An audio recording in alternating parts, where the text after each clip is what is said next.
And we're live. And we are live. Sigoli, my relatives. Sharyungyats. Ohlone, Huchin territory. This is where I am. My name is Shar Suki.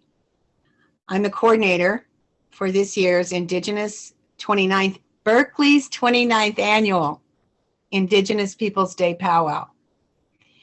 We've been doing this for 29 years, and this is our second year on Zoom because our committee members, our hardworking committee members, wanted to be very cautious about keeping our elders and our youngsters healthy. So here we are today, and we've put together a lot of videos of some of our local and well-known and champion dancers.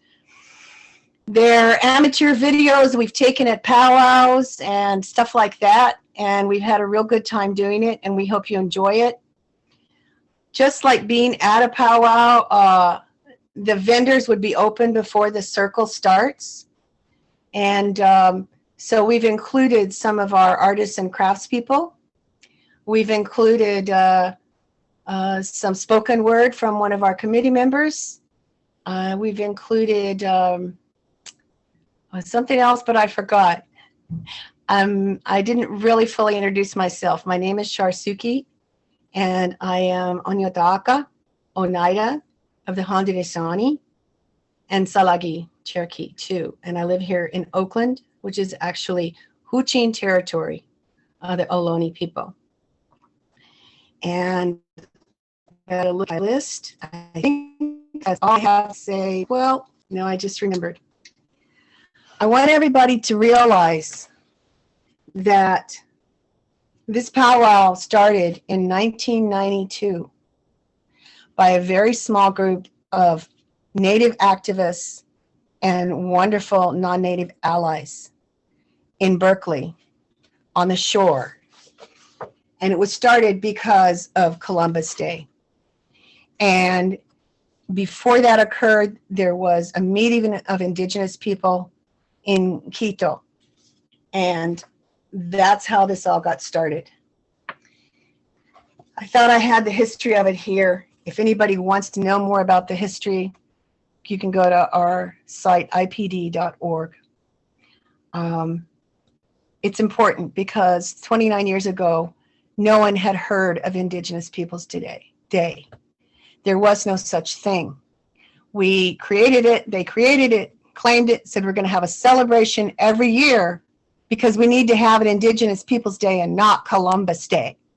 And that was met with a lot of resistance, by the dominant culture. And now it has grown thanks to all the other resistance movements in Native America. And there were all kinds of events today. We all wanted to be at them, including the sunrise ceremony on Alcatraz this morning. And it's wonderful that it's grown. It's a state holiday. And I believe that President Biden declared it a holiday just the other day. Right now, I'm going to turn it over to our MCs. I want to introduce them. Aurora Mamea is my friend and sister for probably 20 years now, at least. We sing together on Red Lightning Women's Power Singers, which is a wonderful thing. And she was our co-MC at our last live powwow in 2019. And she's a dancer and a mom and an activist and a singer, and just, I don't know how she does it all, but she does. And we're pleased and honored to have her with us today. Randy Pico is my friend who's from the Luiseno people, and I've known him for a few years, and he is a very active member in the community too. And he goes to a lot of powwows. He's an MC at powwows. He's an AD at powwows. His son is a dancer. You know, the people we have on here are the people who are busy in our community. And last but not least, we're honored today to have that wonderful groundbreaking actress, Elaine Miles, from up in Seattle, who is Cayusan Nez Perce. And Elaine, I just want to say that every week when Northern Exposure was on, we were in front of the TV set and we were waiting for Marilyn to make her appearance. And you are so welcome here. We're glad to see you. And we look forward to having you down here as soon as possible for a visit. And with that, you're welcome. I'm going to turn it over to Randy for land acknowledgement. Then we'll have a blessing. Then we'll have Mayor Jesse Again from Berkeley will present us with the Berkeley's Indigenous Peoples Day Proclamation, which is always exciting. Okay, Randy, my friend, take it away. Well, thank you, Shar. And what an honor and pleasure it is to be here today. It's such a wonderful group. And I've had the pleasure of watching some of those videos, and I think for the audience out there, it's going to be a beautiful thing to see. One thing that we must recognize, and I know you're going to hear from the mayor soon, from the beautiful town of Berkeley, but this town, this ground that we walk on here in California, and particularly the Berkeley area, was home to people, in my language, long ago. And we always want to recognize our Indigenous people for the communities, and the communities for all that you're in. For today is Indigenous Day, but every day is a good day to be Indigenous, and you know that, and you know the way we feel about that. So right here in California in particular, we're in the Bay Area where this is being broadcast from, with the Ohlone people, and many bands of Ohlone people. And where I live, we have the Muwekma over in the East Bay. And those tribes were here. The beautifulness of the California brings to that in recognition of the tribes that were here. You won't read about California tribes having fights with other tribes. We got along really good.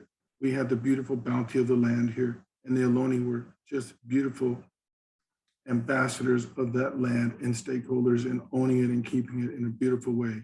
That is why, most likely, it is such a populated place.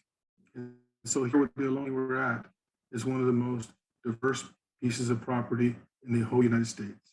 So with that, I do want to recognize our Ohlone people and our grandmothers and grandfathers and all those before that walked this land that we now call the Bay Area. And with great thanks to all you, wherever you're at, take the time, take a moment and recognize the beauty around you. For all the places our ancestral leaders lived, our families, our homeland, it was beautiful. It's what we call home. It's a crucible of our creations, not today, not long ago, but forevermore. So with that, I thank you, Shar, and I'll turn it over to Aurora Maya.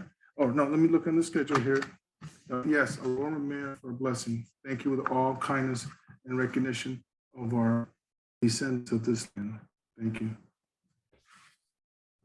Thank you, Randy. Honored to be here today. I'm Aurora Mamea from the Blackfeet tribe. I reside here in the Bay Area.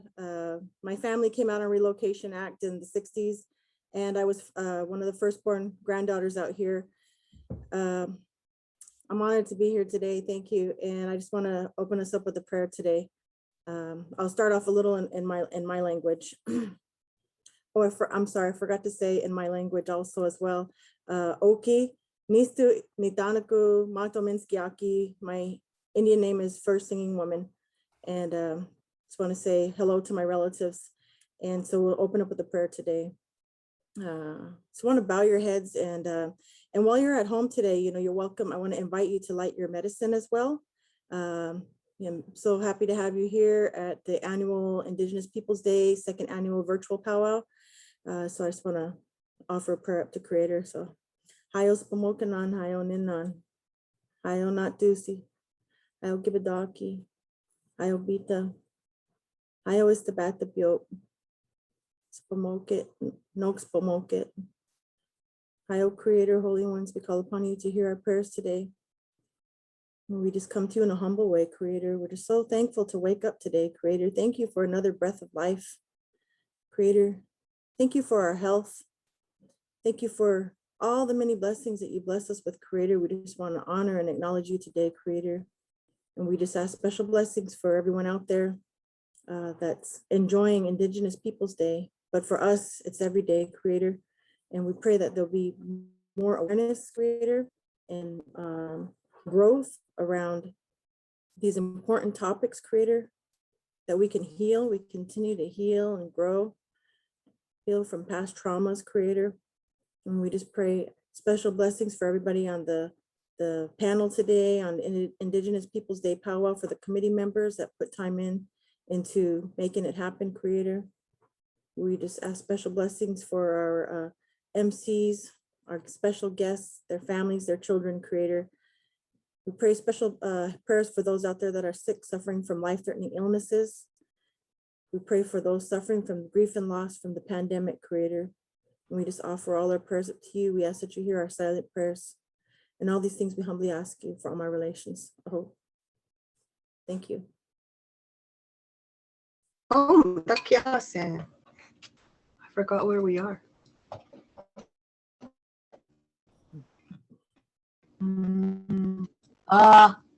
Okay, I think. Mayor Jesse. Mayor, the mayor. Yes, Moni? Yes, I'm going to introduce the mayor. What I would like to do. I have feedback going on. Can you guys hear me? Is it like repeating itself, or is it just me hearing You're that? okay. You're okay now. Great. I want to introduce our mayor. I wanted to give one word from Elaine Miles because my sister here, I met up in the Northwest just to open up briefly before we go to the proclamation. Elaine's a mother, grandmother, and actor and comedian and community person that is very well respected, nation and worldwide. Hey, can you hear me? Yes, we can hear you. Happy Indigenous Peoples Day, Isnin Lahain. Good day in my Nimipu language, Nespers. I'm Cayusa Nespers. It's an honor to be here today. It's a beautiful day up here in the Emerald City of Seattle. The sun is out and enjoying the day driving over here.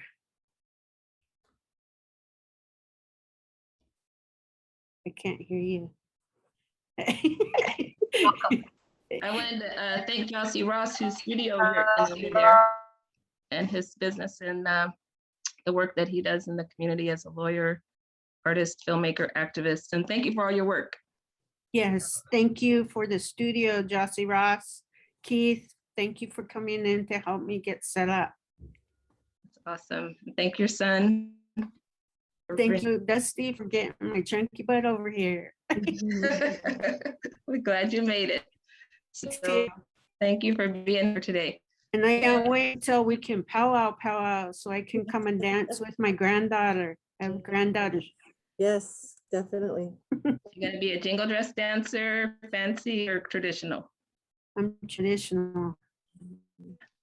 Nice. And then I'm not sure what my granddaughter will be. We have to kind of watch her and see what she likes. It's adorable. Congratulations on baby. Thank you. And so next we're gonna go up to our mayor here, Mayor Jesse Arreguín. I just want to briefly thank him for being here again. Last year he was here for our virtual powwow. We're going to be back live next year. We do hope and believe that will happen. I also want to say for COVID, there's a disproportionate number of people, Black, Brown, and Indigenous, who have been affected by COVID. So we didn't want to impose that upon our elders as a risk.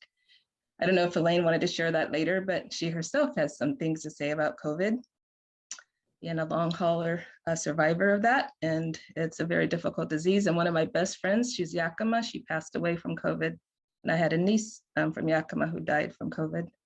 So we're blessed to be here today. And I thank our mayor, Jesse Arreguín. He's a city mayor, was former council member, former rent board commissioner, has been in Berkeley many, many years. Lovely parents, I love your parents, and probably has quite a few Indigenous roots of his family history, but he's very committed to the point of paying the Shumi land tax, which after watching it on the news last night for the land trust for the Ohlone, I went online and you just estimate your rent price or your house payment, and then it factors in how much you should give back as a gift to the Ohlone. So now I'm making my monthly gift tax to the Awesome. Yeah. The mayor did it first. I was like, I've been meaning to do that. I was finally like, okay, I better do this. So awesome. So Mayor Jesse Arreguín, take it away, and thank you again for being here today. Well, thank you, Moni, for that introduction. And as the first mayor with Indigenous blood, it's particularly meaningful to be here, not only recognizing that we're on Ohlone land, also that we have this recognition today, almost the 30th anniversary of the the founding of Indigenous Peoples Day here in Berkeley, but also in recognition that this is the first year where the federal government has officially recognized Indigenous Peoples Day. And it was announced recently by President Biden that he's issued a proclamation declaring today as Indigenous Peoples Day.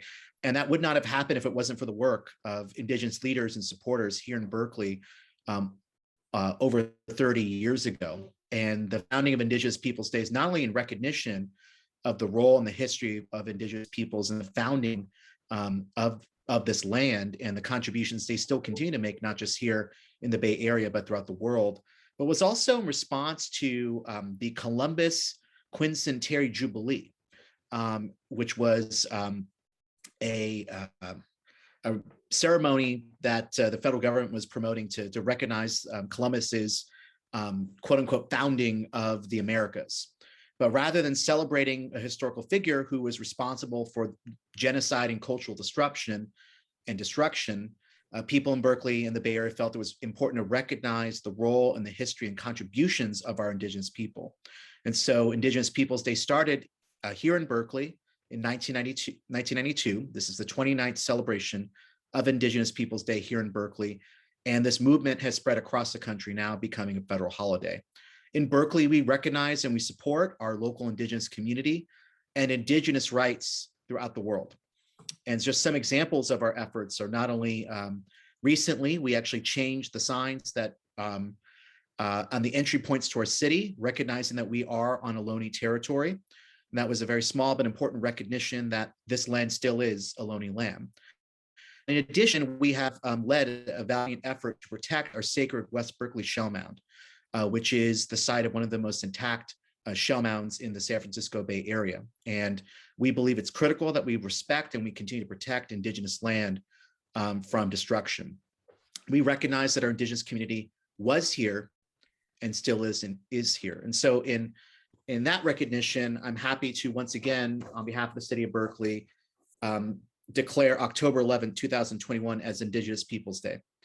Whereas the year 2021 marks the 29th annual celebration of Indigenous Peoples Day in the city of Berkeley, begun in commemoration of 529 years of survival and renewal of Native cultures in the face of political and cultural repression.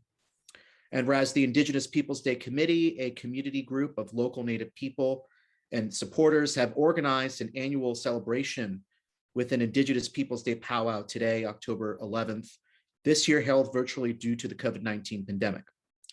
And whereas the Indigenous culture flourishing in the Berkeley area since the time of the immemorial was a sustainable, peaceful culture based on cooperation among neighbors, on respect for the land and for all creatures living on it. And this Indigenous culture was disrupted and destroyed in Berkeley, as in almost all parts of this hemisphere, and yet it has still survived. And whereas the Indigenous Peoples Day powwow and Indian market has brought greater understanding to the people of Berkeley regarding Native cultures and the enormous contributions they have made and continue to make to world culture. Now, therefore, be it resolved that I, Jesse Edegin, the mayor of the city of Berkeley, do hereby proclaim Monday, October 11, 2021 as Indigenous Peoples Day in the city of Berkeley.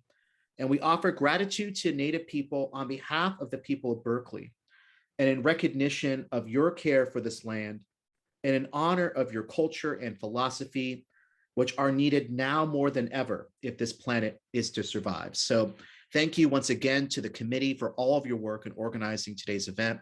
Look forward to celebrating in person in Civic Center Park next year. And I think just important that we reflect on this milestone now with the recognition by the federal government of Indigenous Peoples Day, that this movement has spread across the country and is greater recognition of our Indigenous community, and respect and honor and protect the rights of our Indigenous peoples. So I'll turn it back over to Moni, and thank you very much. Thank you, Mayor. And Mayor Eric. Oh, it's great. Mayor Eric is the young mayor, next mayor for the city of Berkeley. So we really thank you. And thank you for fighting for the shell mound. They even sued y'all. The city of Berkeley, mayor behind it, sued the developers to say this is not the land to build on, it's sacred land. So keep praying for the West Shell Mound and West Berkeley. Thank you so much. I'll move it back to the MCs. Thank you, Moni. So we want to, usually when powwows in person, we want to reflect on what an awesome powwow it is in person. And it's one of the many powwows here in the Bay Area, and well known for the most fanciest shawl contest that takes place. And when we go to the Berkeley powwow, there's usually so many people. Everybody's at the powwow there in the Bay Area, and it's pretty awesome, but it's really hard to like get from one side of the powwow to the other because you know everybody, or everybody knows you, or it's a big reunion. You're like, hey, how's it going? Everybody wants to talk, and then sometimes you just have to just keep walking to try to get to the other side to where you got to be, or else you'll never make it to the other side or where you got to be, or to grand entry. And so just want to, mention the vendors that are usually set up there. We usually have, I don't know all the names, but I know one I can think of is the famous fry bread stand, Wailaki, with their wonderful Indian tacos, bowls of chili, and also strawberry shortcake fry breads, which are one of my favorites. Just a lot of good memories out there. And so a lot of local family come together and dance and share the day together, and a lot of good activities happening, and just reflecting on those beautiful days pre-pandemic, and looking forward to the days that we come back together in person. Randy, you want to add anything in there? Oh, yes, thank you. I did notice the mayor behind him. You had your backdrop is this powwow here, and it is in a beautiful setting. I'm looking forward to coming back to that setting right there by the city hall. It's a beautiful setting you're dancing on grass, and you got some fine northern and southern singers from the Bay Area. But it really has, Shark kind of touched on it. This powwow has significant impact and meaning, not only to the people in the Bay Area, but it has spread nationally, because it was one of the first powwows focused on Indigenous Peoples Day.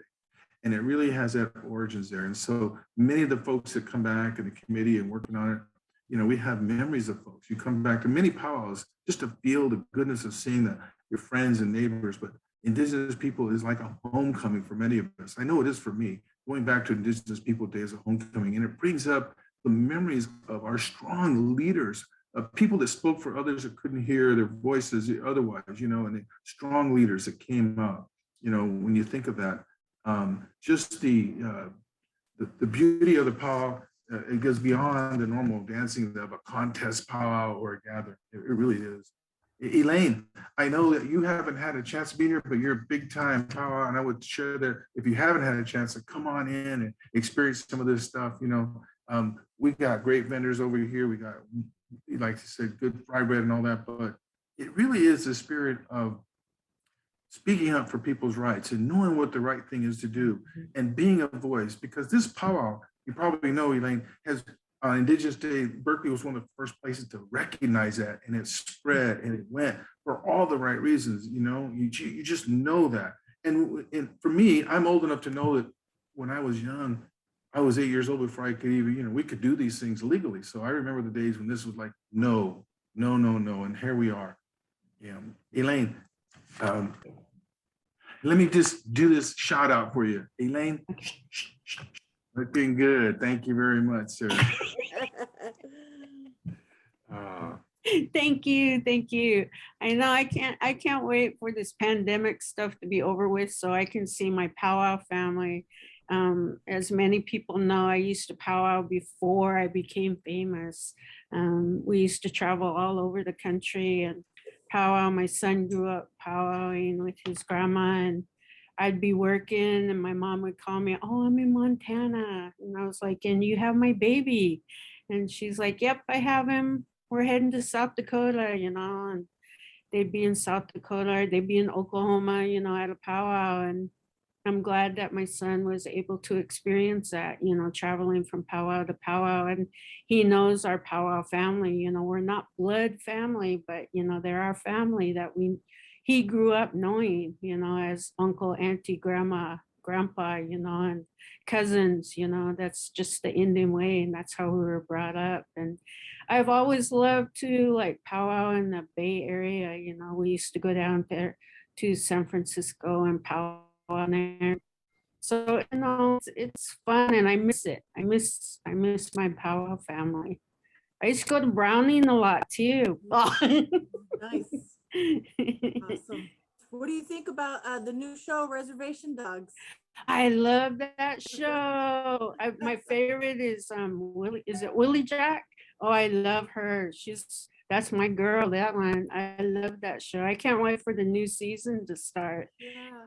It's pretty good. Yeah. I'm happy that they actually broke the stereotype of, you know, natives, Mhm. and they're actually showing us on national TV, you know. It's like, yes. Yeah, it's awesome. I live to see that, because people always said that I broke the barrier by being on Northern Exposure, but this really breaks the barrier. It's a native show, Yeah. you know, and people are watching it, people are talking about it, and Mhm. I'm happy that I live to see that. Yeah, that's so awesome.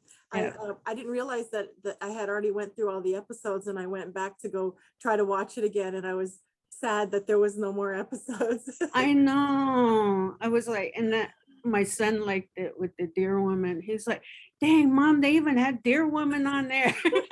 Yeah, I think a lot of people like that. That was pretty cool. I seen a lot Yeah, of feedback on yeah. social media about that. That was pretty Yeah, cool. because you know, it just kind of shares a little bit about our culture, you know, with Yeah.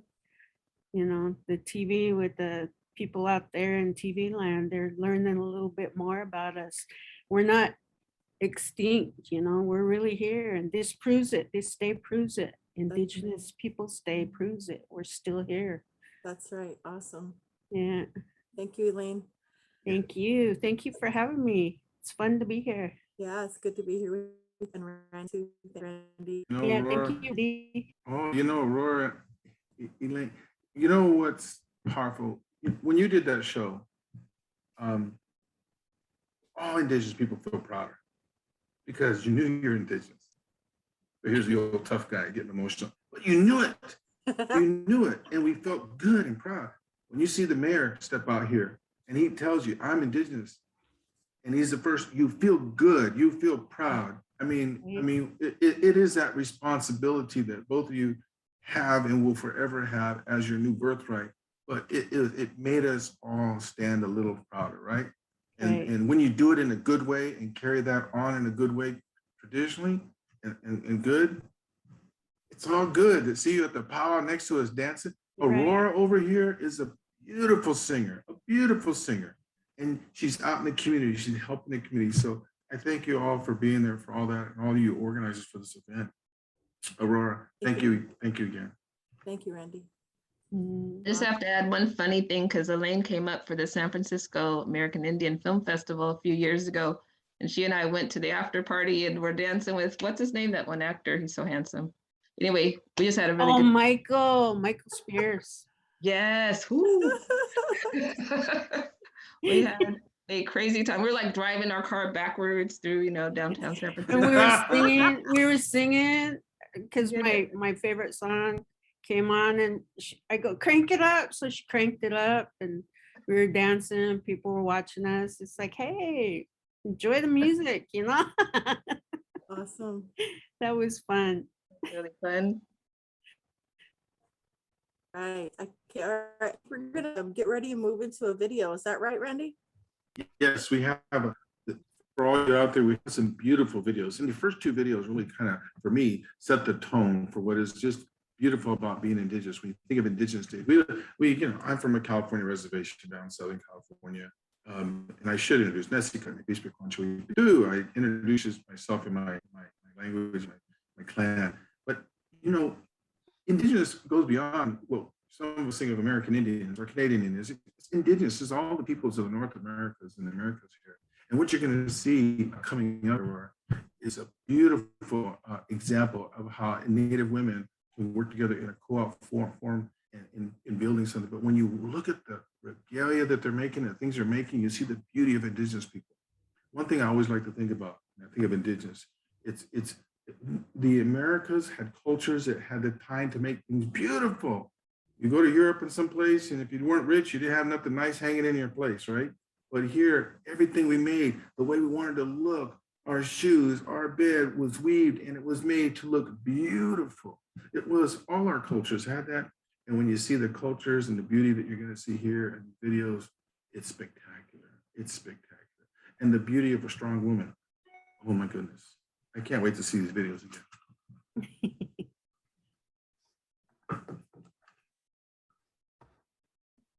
And I think he's going to dial it up now, right? Aurora, is he going to tune it in? John. Are we ready? Okay. Yeah. You need to spotlight me, Rachel, and I think wait, I need to let me see if I can do this. Okay. You're spotlighted. Okay.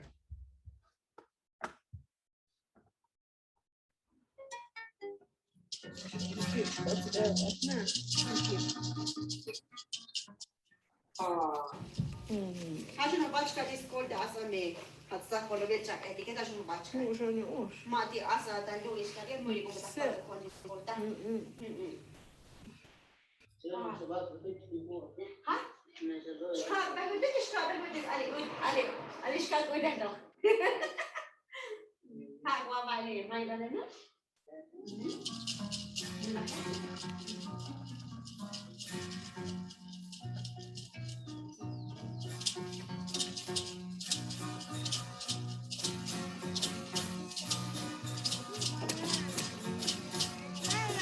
Habi Magdalena López López.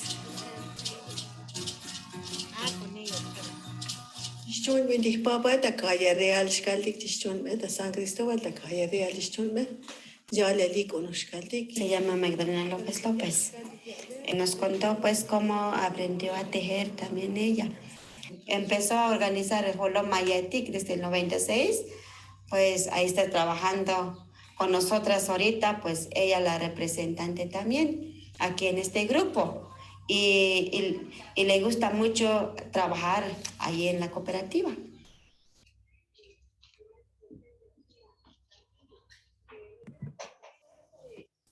¿Qué le vamos a llamar la cooperativa? Pues una idea de las representantes en la comunidad, pues lo vamos a poner su nombre Holom Mayetic y tejedoras mayas significa en español. Pues está bien bonito su nombre la cooperativa, pues a mí me gusta también como lo buscaron su nombre, pues la cooperativa. Es mejor así organizar una cooperativa. ¿Por qué? Porque para mí, pues nunca te mandan invitación así si fuera solo una persona que trabaja. Nunca te llegan invitación, o sea que no llegan en la casa a comprar las prendas. Para mí es muy bueno organizar con las mujeres indígenas.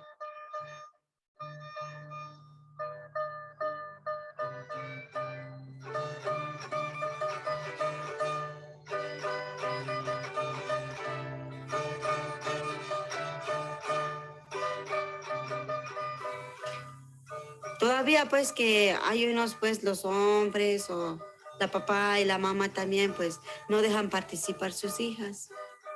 Aunque sea en 10, ya saben pues que si tenemos derecho, pero la papá y la mamá no dejan salir.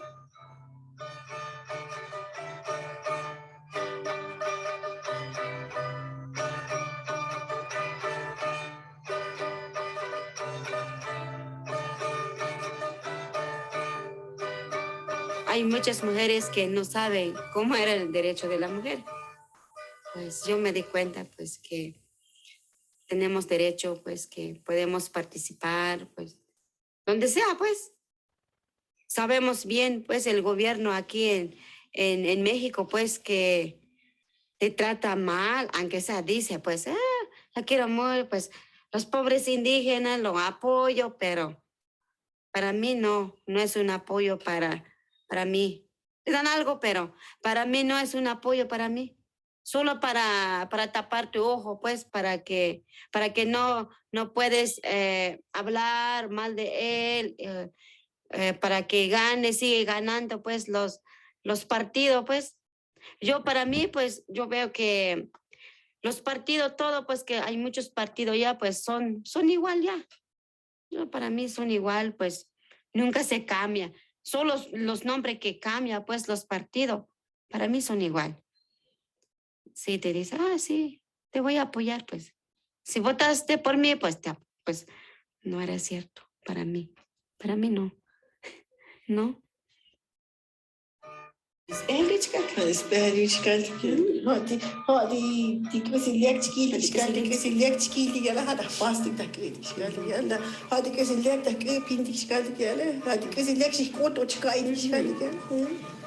pasa es que cada mujer pues lo escoge en el dibujo. ¿Qué dibujo le gusta? Porque hay muchos dibujos. ¿Qué es lo que...? Porque cada quien su gusto, pues, qué dibujo lo va a poner, qué le va a quedar bien, porque siempre lo escogemos nosotras.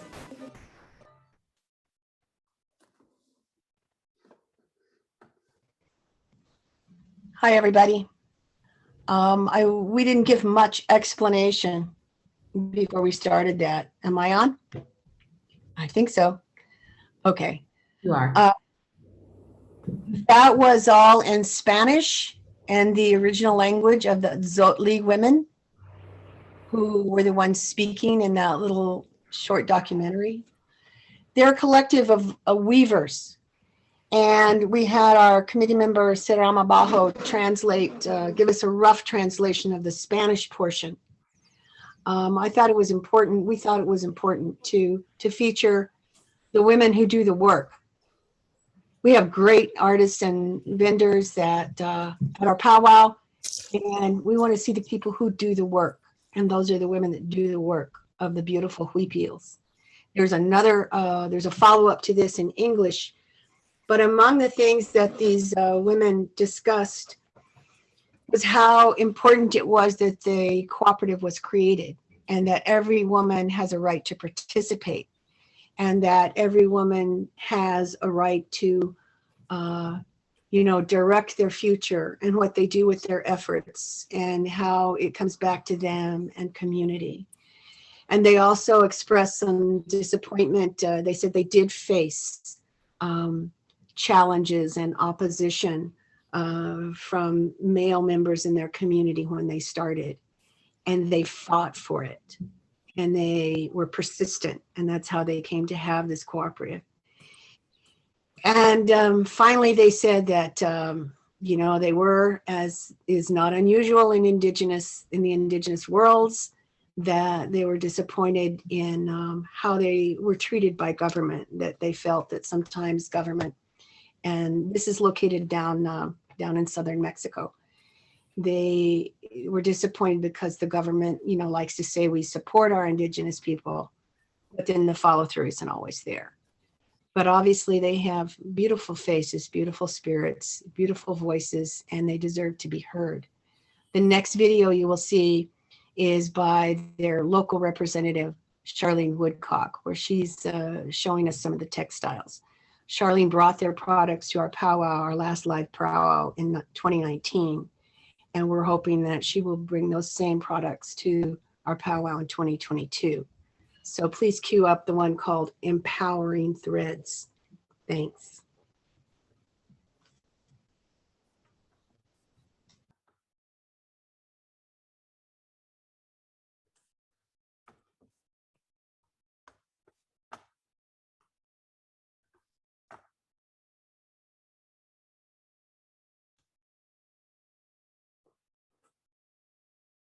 Olom Maya Etik is Zotziel for Maya women weavers. My name is Charlene Main Woodcock, and I've worked as a volunteer with the Holom Maya Etik Weavers Cooperative in Chiapas in the Highlands for the past 20 years. The cooperative was formed in 1996, no doubt as a result of the 1994 Zapatista uprising. The women weavers concluded that they could do a better job of marketing and selling their beautiful textiles than the bureaucrats of the state government weavers cooperative had been doing. The weepiel that I'm wearing is a contemporary adaptation of the traditional Tzotzil ceremonial weepiel. And an example of the traditional one is on the wall. Both were woven by Magdalena Lopez Lopez, who did the magnificent centerpiece of the San Francisco Airport Museum exhibition in 2018. The cooperative weavers are carrying forward countless generations of weaving skills and designs. They are also committed to adding to that rich resource their own new designs and new products, such as tablecloths, pillow covers, and kitchen towels, scarves, and new blouse styles, in addition to the traditional tapestries, shawls, and huipiles. As the necessities of life increasingly require cash, even in the Chiapas highlands, their weaving has become an important source of income for the weavers and their families.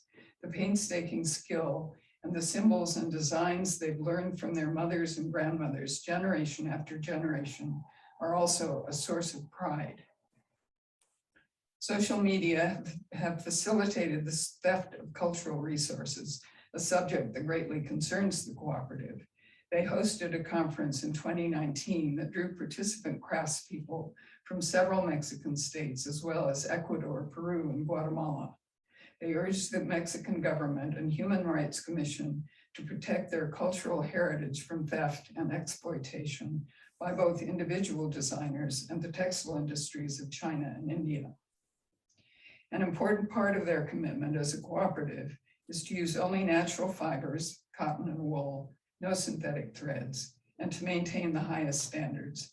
It's very encouraging to see the daughters of the founders joining the cooperative in recent years, many new members in their teens and 20s. A group oral history by the cooperative founders, Weaving Chiapas, is available in an English edition from the University of Oklahoma Press. For more information or to purchase textiles, email Charlene@woodynet.net. You can search the web for Holon Maya Etik and Empowering Threads, the name of their San Francisco exhibition.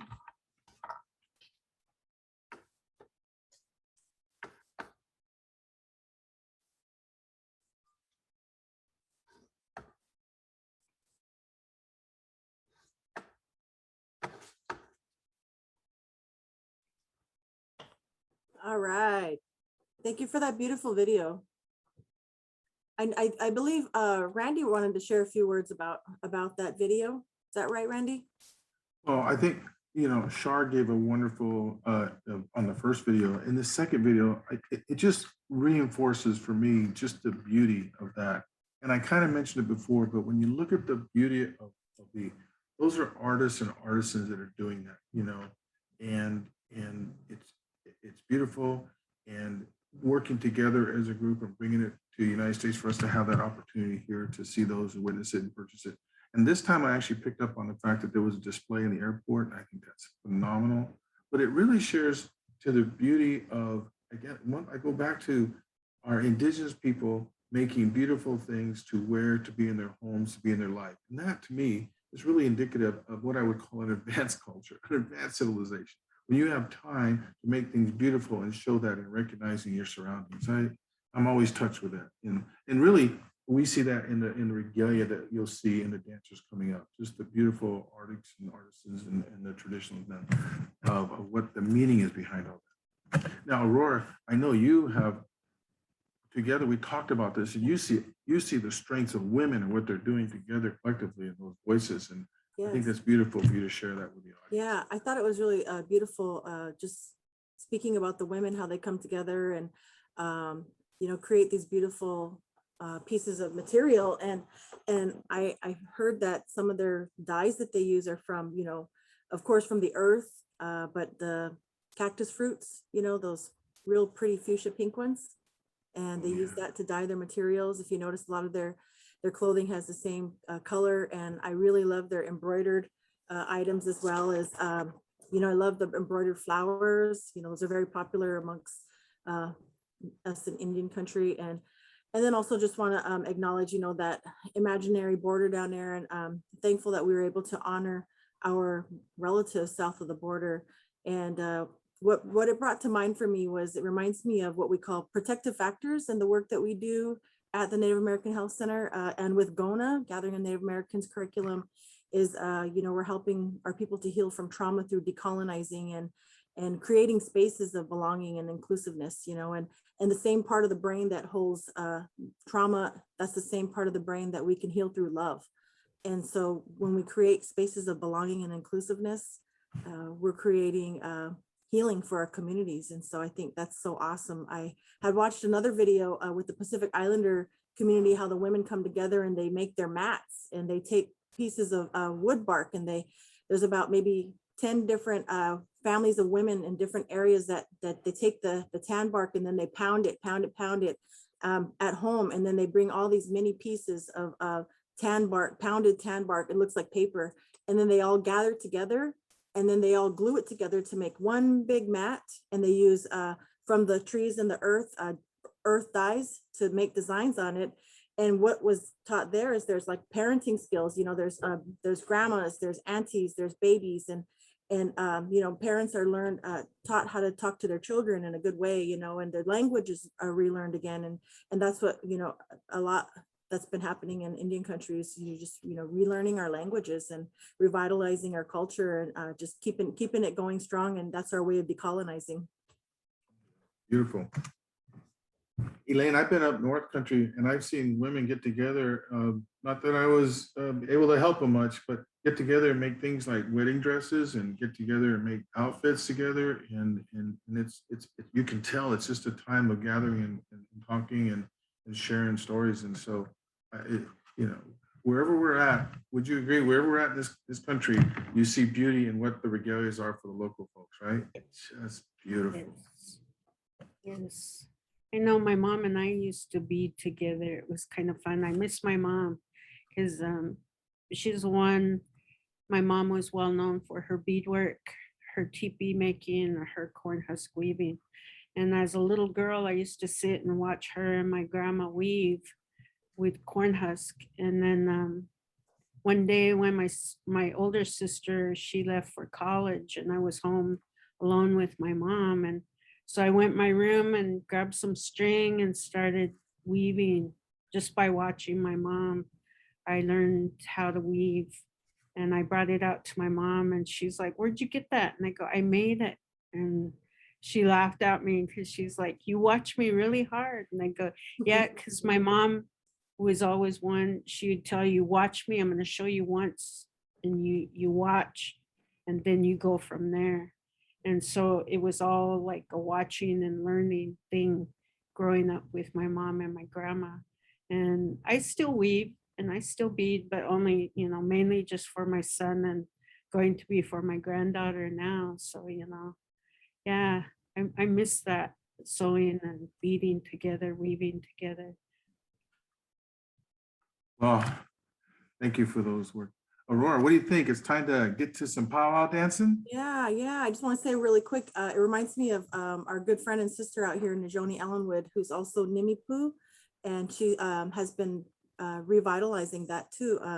And her family is making the hats. Yeah. We used to wear that hat. Yeah, and she wears the hat now, and revitalizing the basket making, and I think that's pretty awesome. It's beautiful. Yeah, I know people say it's a loss, but it's not. There's quite a few of us at home. We still, weave and corn husk weave. So yeah. Wow. It's really intricate work. Yeah.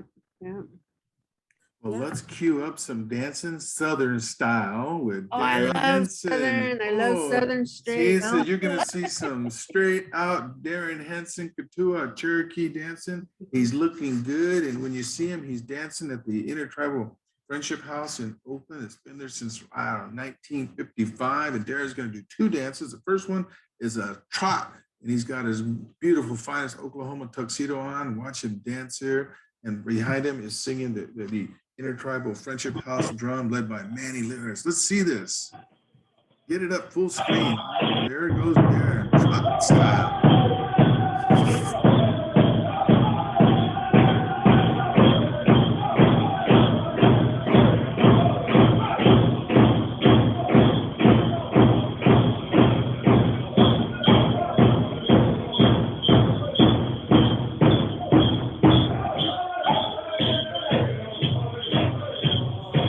Please zoom in more. It's not full screen yet.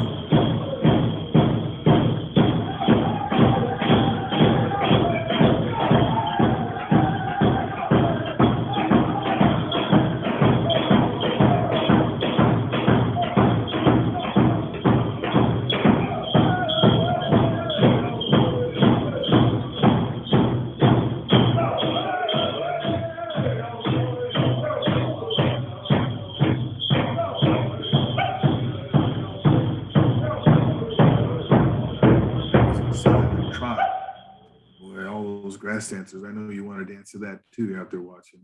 That song can go Southern singers and Southern dancers and Northern dancers for the grass. He's got a few more. I don't know if we're going to have Darren tell a little bit about himself. We're going to go right into the, well, here he is. This All Darren right. Henson.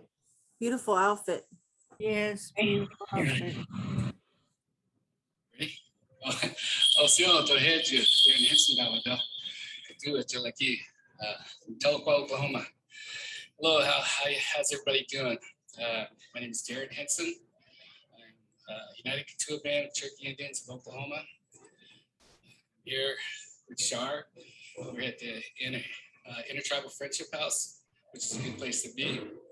It's the Indian Center. It's actually the second oldest Indian center in the United States. I think Chicago is the first, but I first came down here back in 2017, I think, or maybe beginning of 2018. And I retired from the military, United States Air Force, and I was recruited to work at Lawrence Livermore Laboratories. And while I was working there, I got to meet Mary Kudoff from the Indian Center over at Livermore. From there, she invited me, she told me about a powwow over here at Langley College. And I got to know a lot of people down here, and they told me about the Friendship House. I've been here, I really respect the community here in Oakland or in the Bay Area. They really open their arms, they welcome me. Different families invited me to their homes. Larry Harris and Karen, they invited me up to their homes, and I feel like I'm part of the family. The drum, all nations, like Bellinger, his son, Mikey, Manny, let me set up the drum with them. We set up the Southern drum. So it was good. It was a good feeling, and I really enjoyed being here with the community. I was here for a little bit over a year. I decided to go back to college and pursue a master's. So when I left, I had my going away party here at the Intertribal Friendship House. But today, I'm just doing a little dance here, a little demonstration, Southern straight dance from the Southern Plains, Oklahoma dance style. And this dance originated from the Poncas, the Omahas, the same people, Poncas, the Omahas. And they still have their ceremonial dance called La Duska. This is where this dance came from. And, back in the day, they used to have a thing called a crow belt. It was little small bustles. Only certain people could wear that bustle. But they share this dance with a lot of different nations. For that, I'm very grateful. The Kituah people. Traditionally, we're not powwow people. We have our own dances, stomp dance. We're mostly woodland Indians. But today's world, I mean, the last census, we're about 2% of the population. The United States, when at one time we were 100%. Now we're down to 2%. So I think it's important that we share our dances and our songs, and we maintain our language and our traditions and our culture. And powwow is it's a great place to be, and it's a great place to be here in Oakland at the Indian Center here, because it's good. It's a good place to be Indian. I love coming down here. I love spending time with the urban community here. Thank you. What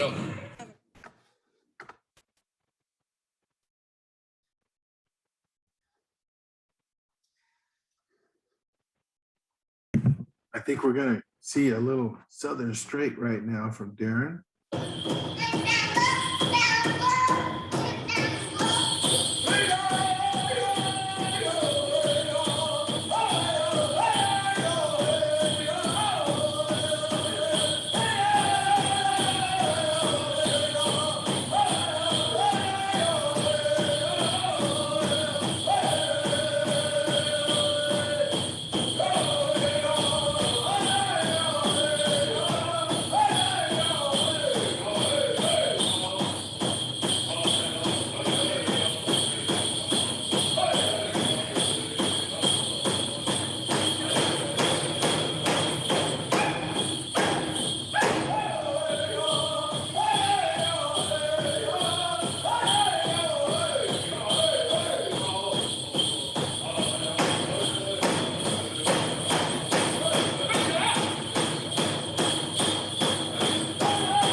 Oh, looking good. Hey, did you notice Shar out there dancing too? Man, I caught a glimpse of a real nice Southern style dancer in the background there.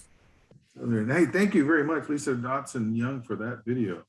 I think they're going to tune it in for the next one. Marcella Segura. Aurora, Marcella's going to dance. You know a little bit about this one, huh?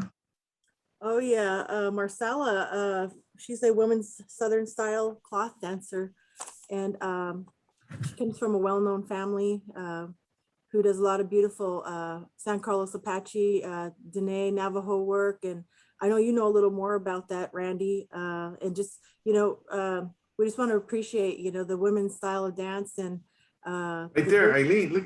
Gracefulness. Elaine, right, look at that. See? Her mom, this dancer's mom did this. Yeah. Oh, no way. Nice. Yeah. Beautiful. Say some more about some of their work. You were mentioning that they make ties as well. Oh yeah, well, she's like their gourd dance outfits. A lot of the gourd dance, like I said, this is my gourd dance. Wow. This is Leslie Baracello's right here. She did this one. Beautiful. But you remember when somebody makes you something and you get it gifted or otherwise. So she comes from it's in. Look at the regalia that she wears. Beautiful ribbon work in the South. Yes. Yes.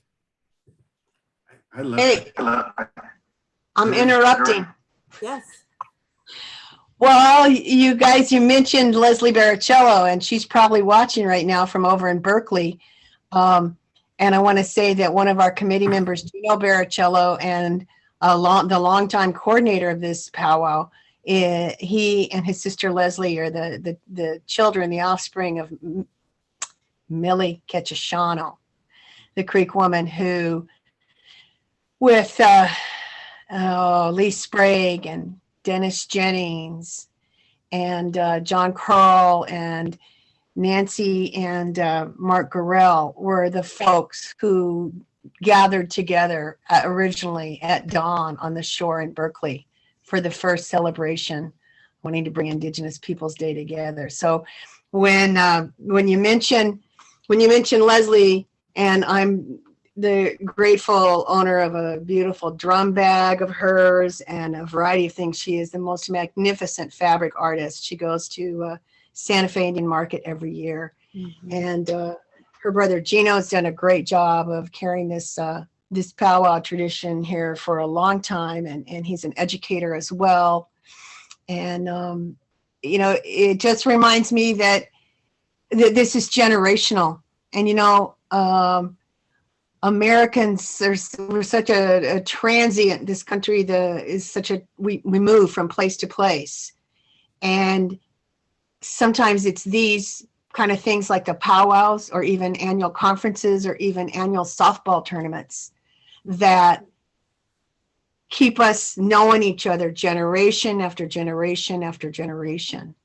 And so when you mention Leslie Baricello, I have to go, oh, well, this goes back to Millie, you know, and she got this started. And I see, Elaine, you're nodding your head because, you know, the first time I met Millie, I think was at Silver Star annual powwow in Oakland. And the next year you were head lady dancer, right? Yeah. And I went up to you and I got all gushy about, Marilyn. And that was just, you guys were, yeah. So you know Millie, you remember Millie. And I just have to say that. So I interrupted and threw us off base. Oh, Marcella, let's see Stella. She's a beautiful dancer. She's a young woman who's going to college part-time and working part-time in the East Bay. And yeah, I'm glad you brought up her mom and their family, you guys. Sorry, I'll butt out now.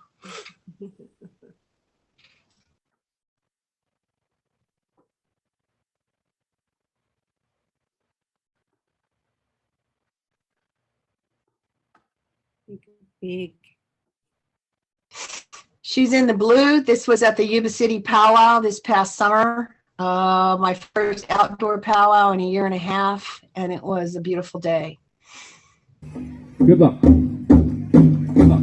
Can you make it bigger?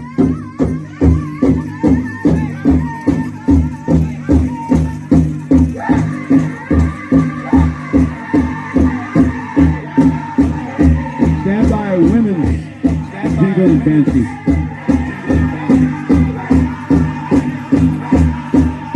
Aaron Bear Company, you'll get that one.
Thank you also to John Curl and his daughter Rachel, who are here helping on Zoom operation. Indeed. So thank you. We didn't give a shout out to John and Rachel, who did a lot of work to prep for today. Well, I think we can dial up, get ready for the next one, because this next one is Aurora. That last Southern dancer, you can sometimes tell the Southerns from the crowns on their head, and I can tell those were in competition because I saw the judge there watching. I'm sure she was watching closely, huh?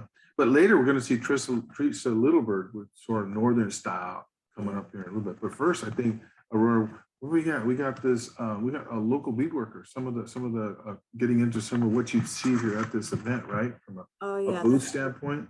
Yeah. Next, thank you. I just wanted to also want to acknowledge. Oh, make sure everyone's mic is muted, so there's no feedback. Yeah, I also on that note that we ended on too. Thank you, John, for helping with the technical side of things. And I also like to acknowledge that in Gona, Gathering of Native Americans, there's no wrong way to do things, and that's what we like to teach in our Native communities, that there's no wrong way to do things. And every moment is a learning opportunity for us, and that's what we try to teach to our children to help us to continue to heal from trauma and change up cycles in our families and all. And so we just want to honor, and acknowledge you today. Thank you for all your work today. And yes, definitely, Randy, we're talking about some local artists, a wonderful bead worker. He's come out, his name is Vince Valencia, and he does some wonderful work. And he's been out we've had round dance out here at Native American Health Center, about 5 years of round dance. And he was one of our vendors out there as well too. And really nice guy. You want to add anything else in Randy? Well, I just want to know, Elaine, do you like buying stuff at powwows? Because if you do, you got to get to Berkeley next year, because there's a lot of good stuff to buy. I'm just telling you. I love to buy. I shop, man. When I go to powwows, I shop. Save some powwow money for Berkeley Indigenous Day next year. I'm telling you, check this next one out. You're going to see some good vendors here coming up. Yes.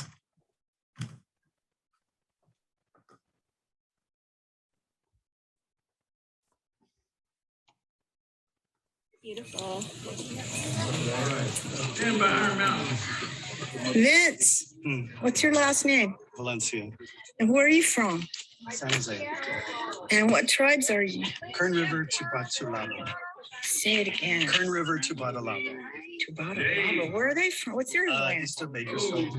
Oh. So, yeah. I can't remember the area. So, like, Weldon, California. Lake Isabella. That's when I tried the general area. How long you been beading? For about like 7 years. Show us this piece you've made.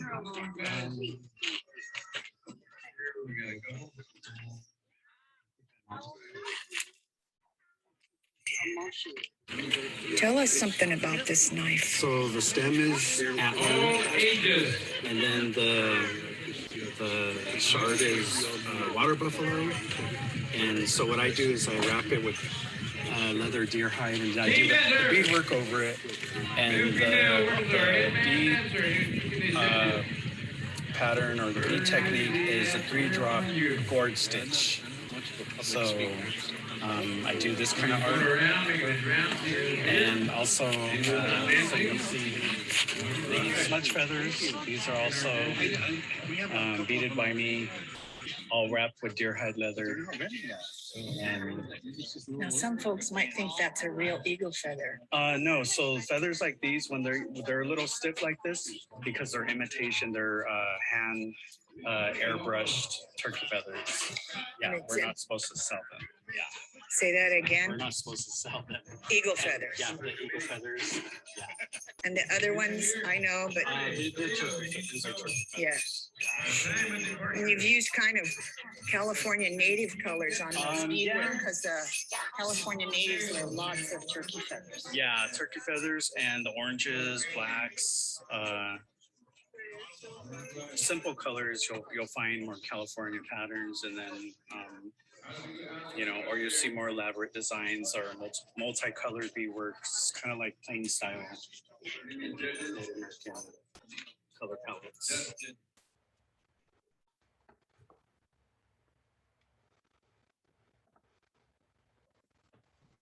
Okay, I'm interrupting again. Can you hear me, Randy? Give me a thumbs up. All right. I wanted to say about some of our artists, vendors, craftspeople. There's a lot of beadworkers, and some of them have been around a real long time. Vince he's pretty new at it, and I think he's doing a great job. We'd like to have, had a little profile of everybody, of several of our artists, but and we got one more still coming up. And I just want to kind of apologize for the sound, but we pull these things together kind of in a hurry. And an interesting thing about last year is that it was pretty easy to get people to sign up to be on this and make videos, because people were sitting around with nothing to do. They were like, oh, make a dance video? Sure, we'll do that. And this year, people are going to powwows, more powwows. Their kids are going to soccer and basketball and practice, and they're doing, different things. But I wanted to send a shout out to my friend Charlie Toledo, who organizes the powwow where we filmed Vince. It's up in Saskol country near Napa. And it's unique because it's a one-day non-competition powwow, and there were some beautiful dancers there that came from south of the border also. And it's just a nice casual, the powwow I grew up going to back in Shawnee was a non-competition powwow, and we danced for the love of it. And I also wanted to say that many of you would recognize that voice you heard in the background, and that's our beloved MC, Tom Phillips, Kiowa and singer. And try to get out to a little powwow when you can. Coming up, we have one of our committee members, Nanette Dietz. She's Cherokee, and she's a poet. She's done poetry all over the Bay Area for years and some other places. And she's also a tutor and a journalist. She's done stories for Indian Country Today.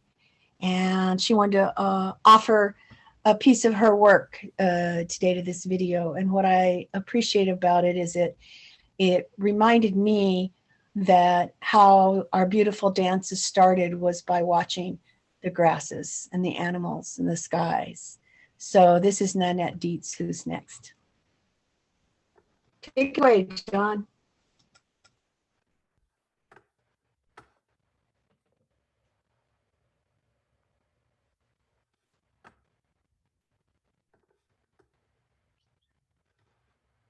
To mitakuye, shante wastea na pe iusape. Nanette imachiape na Alameda ematan.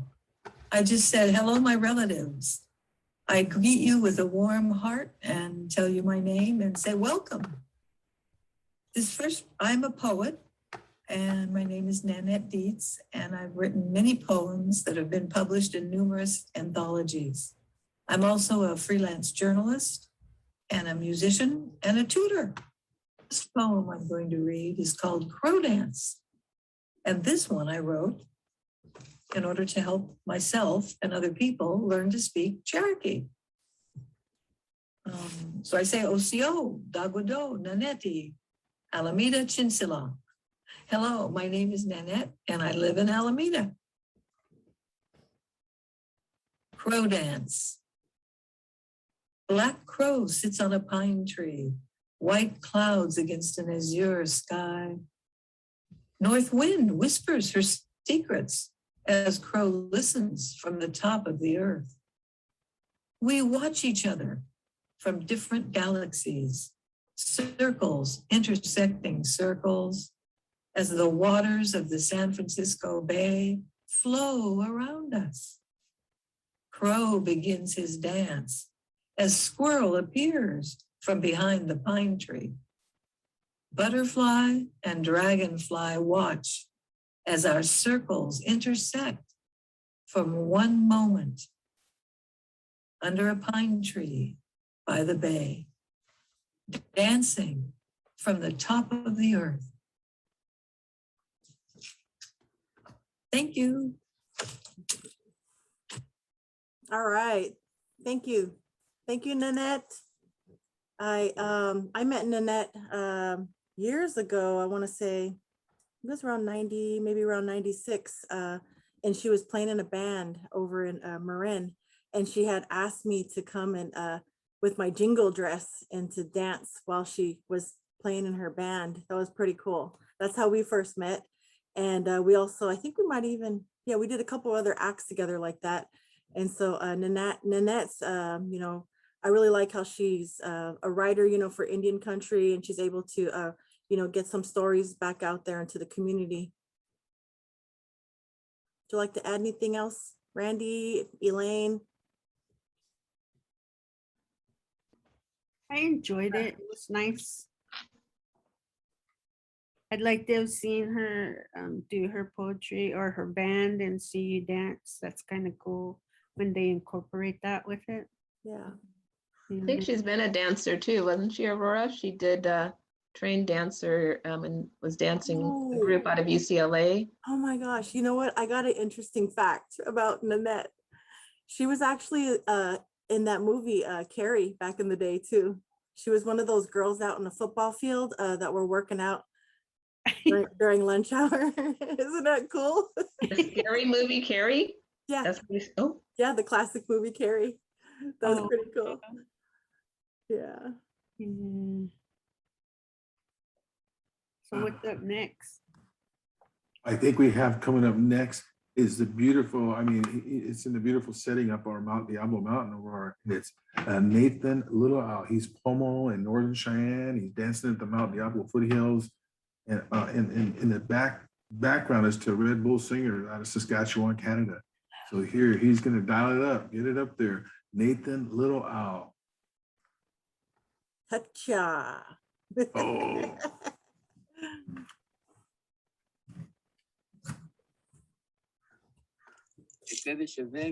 Nathan Nahesheve. Greetings to all my family and relations. My name is Nathan Little Owl. Come by way of the East Bay, California, born and raised. I'm a Pomo in Northern Cheyenne blood. I'm a Northern traditional dancer. Today I'll be dancing to one of my favorites, Red Bull.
All right. How did you guys like that? Let's have a round of applause.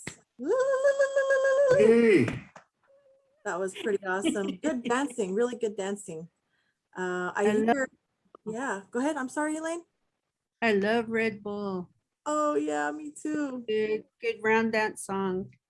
Yeah, yeah. let's see. Elaine, did you Yes. notice the pilgrims walk by and they took off fast? I know, I saw that. They were sneaking away. But the eyes got so big when they came up the crest of that hill, they was booking, boy. Oh boy. That I was like good. that. Before you put up your next video, I think you were looking for this earlier, maybe. You were looking for it, Shar. I could tell. Yeah. It's a book by Handbook for Activists and Documentary History, Indigenous Peoples Day, curated by John Curl, Indigenous Peoples Day Committee. I have my own copy. And it tells the whole story from top to bottom of how this day came to be 29 years ago. So thank you, John Curl, author, activist, labor writer, all kinds of good work. So get your copy. Nice. It's available. Thanks. I think it's time for some northern traditional woman dancer here. Aurora, what do you think about that? Eileen, you ready to see some of this? Oh Yeah. man. Yes. Yeah. Aurora, who's up next? We have Teresa Littlebird, who comes from the Northern Cheyenne. She Northern Buckskin style. She's been dancing in the Bay Area for many, many years. She is I also have to acknowledge that the original Medicine Warrior dancers from the dance troupe from right out of Intertribal Friendship House in Oakland, California.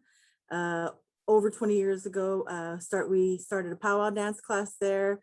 And people wanted to get together and dance, and drum, and Mike Ballinger and they came together, and Gilbert Blacksmith and Thomas Yellowhorse Davis, and started having powwow dance class on Thursday nights. And Teresa was part of that too in the early days, along with a handful of other dancers in the Bay Area here. And so it's still going strong today, every Thursday night, and it's been virtual ever since the pandemic came on. And I know Manny's been carrying that, Manny Lieras. And yeah, so we got Teresa Littlebird coming up next. She's places at a lot of powwows, champion dancer.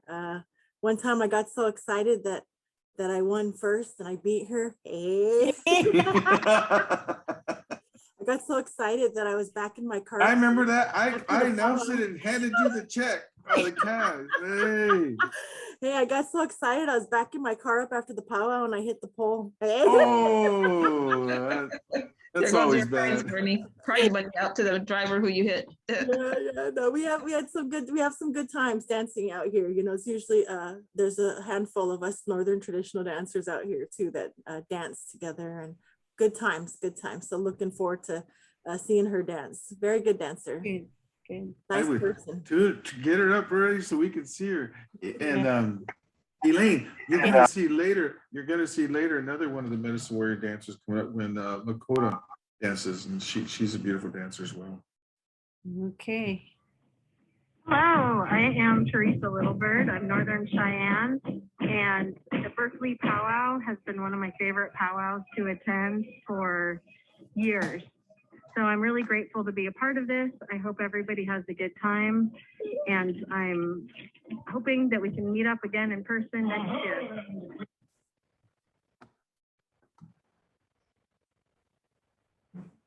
Oh. All right.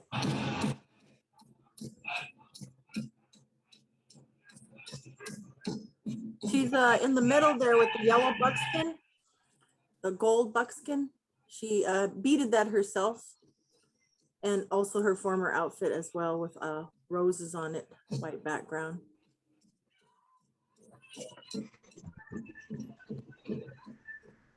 And I don't hear the music very well.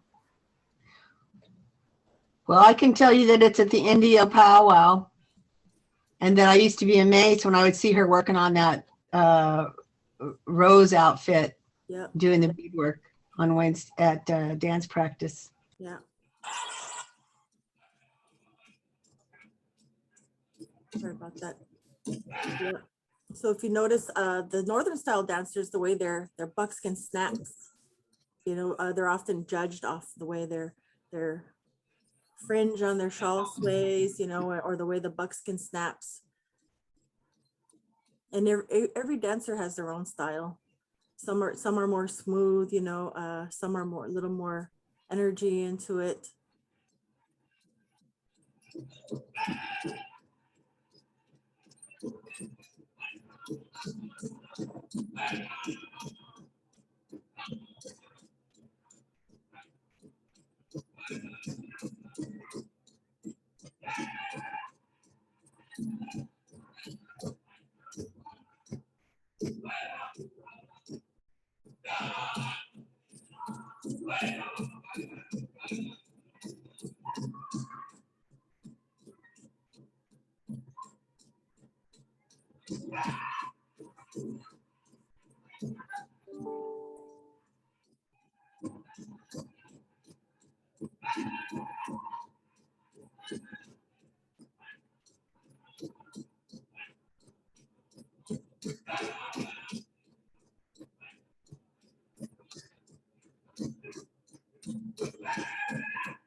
All right, let's have a round of applause. All right, hope you guys enjoyed that. Once again, thank you, John, for displaying the video. And one interesting fact about Teresa is I know that she was I believe she I think an ice skater, right? Yeah, an ice skater. That's pretty cool, like professional ice Yeah. skater. So that's interesting fact about Teresa. Amazing fact. Yeah. I like that when they even had some Winnebagos and one lone Upsalica woman out there. Yeah, that's some beautiful outfits out there. Wow. I love the variety of all the different styles of dancing. Yeah, I love it when they keep to their own style, you know. Represent, yeah. You can tell where they come from. That's right. Yeah. Yeah. Awesome. Yeah. All right. I think we have Lakota up next. Is that right? Yes, we have a skilled hand drum maker. Oh, Richard. That's right. Richard Fletty. This is one of He's our a good guy. artist families. And I was going to mention that his wife, the lovely Karen Flitty, she goes to a lot of activists, and they are another very involved couple of folks. And there's not very many good drum makers around, and this is one. And he's Lakota tribe, right?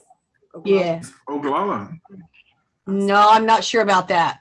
I may have got that. I was just at Pine Ridge and Okay. I heard he was. We're ready. Hello, everyone. Welcome to the Indigenous people, everyone. My name is Richard Flitty. I'm a drum maker. I'm an enrolled member of the Oglala Lakota Sioux tribe, and I live in Pleasant Hill, California. My drums come in 3 different sizes, 13-inch, 15-inch, and 18-inch. I primarily work with buffalo and elk, but on occasion when the hides are available, I also use horse and moose. And I also have some painted drums. That particular one is my interpretation of putting the AIM symbol on the Oglala Lakota flag. All my drums come with a plain drumstick, but my wife also makes fancy drumsticks, both in the soft sheepskin head for a quieter sound and the regular traditional deerskin covered head. I also make rattles, plain ones or the fancy ones that are beaded just like the drumsticks. Let me see. Oh, and just for a quickie, the design on the back of my drums, the way I lace them together is called a 4 directions design. And it makes it easy for people to play scratch drum to get their fingers on the back of the drum.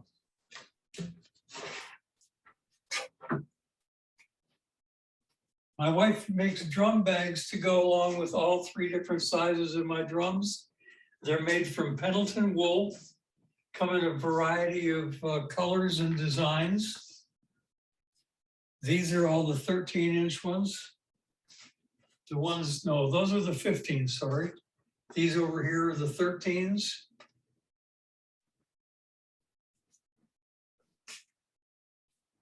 And besides the drum bags, she also makes bags for drumsticks and flutes. Like if you're a powwow singer, you've got your big long sticks that you play your drum with.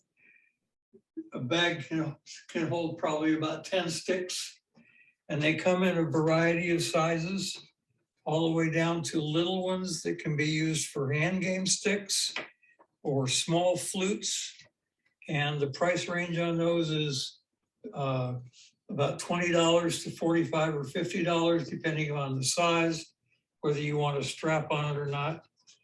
And she also makes these cute little zipper pouches that are also lined, all made out of Pendleton wool. And here are a couple of new pieces of fabric that she just got in and hasn't had a chance to work on yet, but they will be available soon. You can check them out on our different pages, which I'll tell you about in a minute. And then this t-shirt, like the one that I'm wearing, we have in both men's and women's. The women's t-shirts are V-neck, and they come in the light gray, the dark gray, and the black. Sizes from extra small to 2X in women's. And in men's, they come in the light gray and the black, sizes from small to 4X. If you want to contact us, you can get a hold of me on either of my 2 pages on Facebook, Richard Flitty Drum Maker, or just Richard Flitty for my personal page. I also have an Etsy page, which is Richard Flitty Drums, and my email is rflittydrums@hotmail.com. Hope you're enjoying the powwow, and hope I run into you out there on the powwow trail sometime. Thanks very much. Have a great powwow and a good afternoon. All right. Thank you, Richard. Aurora, Yes. I got to say that Lakota Holder, our committee member, created a lovely design for our t-shirt, and we didn't get them made. I just want to thank her for her efforts. I think it said Indigenous Peoples Day Powwow Pandemic version 2. And but whenever you see this logo, this will be about this powwow. Okay. This was created about 29 years ago. Wow. And that's us. And sorry to subject you to this way, but okay, I see. Mm-hmm. You can get one of those. You can get something like that next year when you come to our powwow. Okay, I'm done interrupting. Nice. Are we going into our next dancer? Is that right? That's on the agenda up. We have Lakota Holder, who's a jingle dancer, who comes from the Tlingit, right? Tlingit and Lakota tribe. Oglala. Oglala. All right. And she's been in the Bay Area, I guess, since she was a little tiny, maybe a baby. Yeah.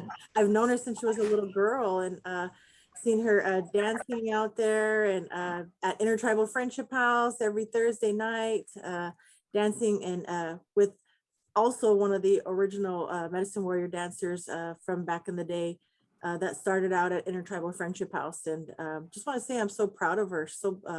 Such a beautiful dancer. She's really blossomed throughout the years, and a strong mother, and wife to Michael Andrews, and a good example, role model out there for our young women.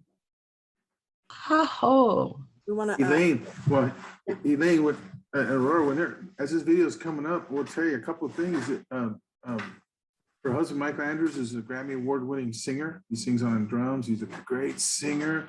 And this video is really significant because this video is actually a copy that was taken at the last live powwow before the quarantine. And so that's what's in this video here. And it was over there in San Francisco at the Bates powwow, the Two Spirits powwow. It was a beautiful powwow. I really encourage people to come out to all these local events here, but that's where this is at. Elaine, right there, one of the last ones live. Randy, I don't know for sure which drum this is. Tell me if you think it's All Nations when you listen.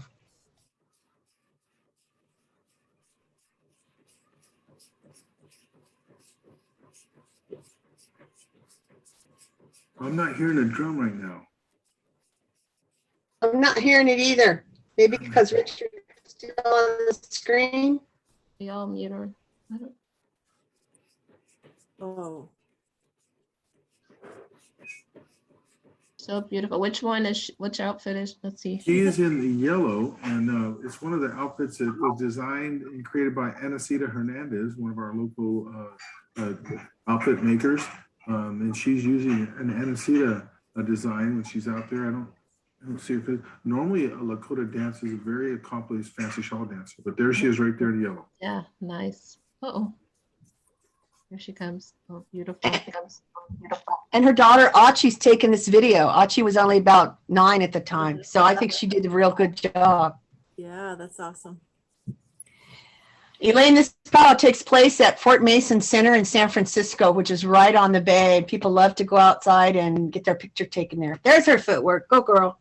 Oh, wow.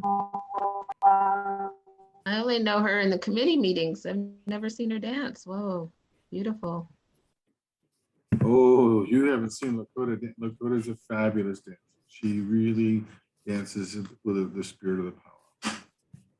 Yeah, her and her family came here when she was 10, and she's been dancing since then for sure. Did you say she's from Pine Ridge?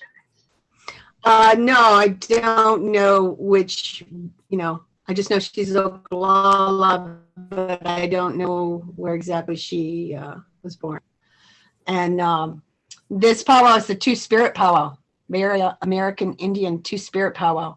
And they are having a live powwow in February, again, at Fort Mason this coming February. In person?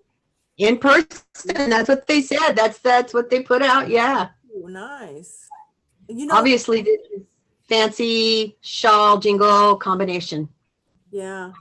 The two-spirit powwow, I really like that powwow. I feel like there's a lot of love there, and a lot of you feel like you belong there, and there's a lot of non-judgment at that powwow. I feel like it's one of the best powwows around. So if you haven't got a chance, you got to come check it out when it's back in person again. Maybe since we can't hear the drum after this dance, maybe Elaine will do a PSA on COVID and why it's so important for people to get injection or, to get vaccinated or how somehow to get this under control, COVID. Yeah, COVID. I just wanted to add in really quick about, I'm going to interrupt real quick and add in about Lakota that also her partner Michael composed the first Gona song, the first official Gona song for Gathering of Native Americans. So I just want to give them a shout out for that and say thank you, and we look forward to sharing that song out in our community and teaching our youth how to do that. And also Lakota was a dance teacher as well too. So I just want to give her props and shout outs this evening. Thank you. I'll turn it back over to Elaine to talk about some important COVID information. Oh, yeah. As a lot of people might know that last year in December, I was diagnosed with COVID-19. I was sick. I stayed home, locked myself up most of the year from March up until Thanksgiving. And I met up with my nephew who we hadn't seen, most of that time. We all just stuck to ourselves, and we thought just a small little gathering of just my nephew and his family and my niece and her husband and my son and I would have Thanksgiving. And his mother-in-law was sick and she lived downstairs, and we didn't really see her, you know, because she was sick. And here it came out that she had COVID, and it affected all of us. My niece and I got the worst of it because we were in the hospital. You know, she was in downtown Seattle here, and I was on the east side, and ended up being in a hospital for 4 weeks. And I thought for sure I was going to die because I couldn't breathe.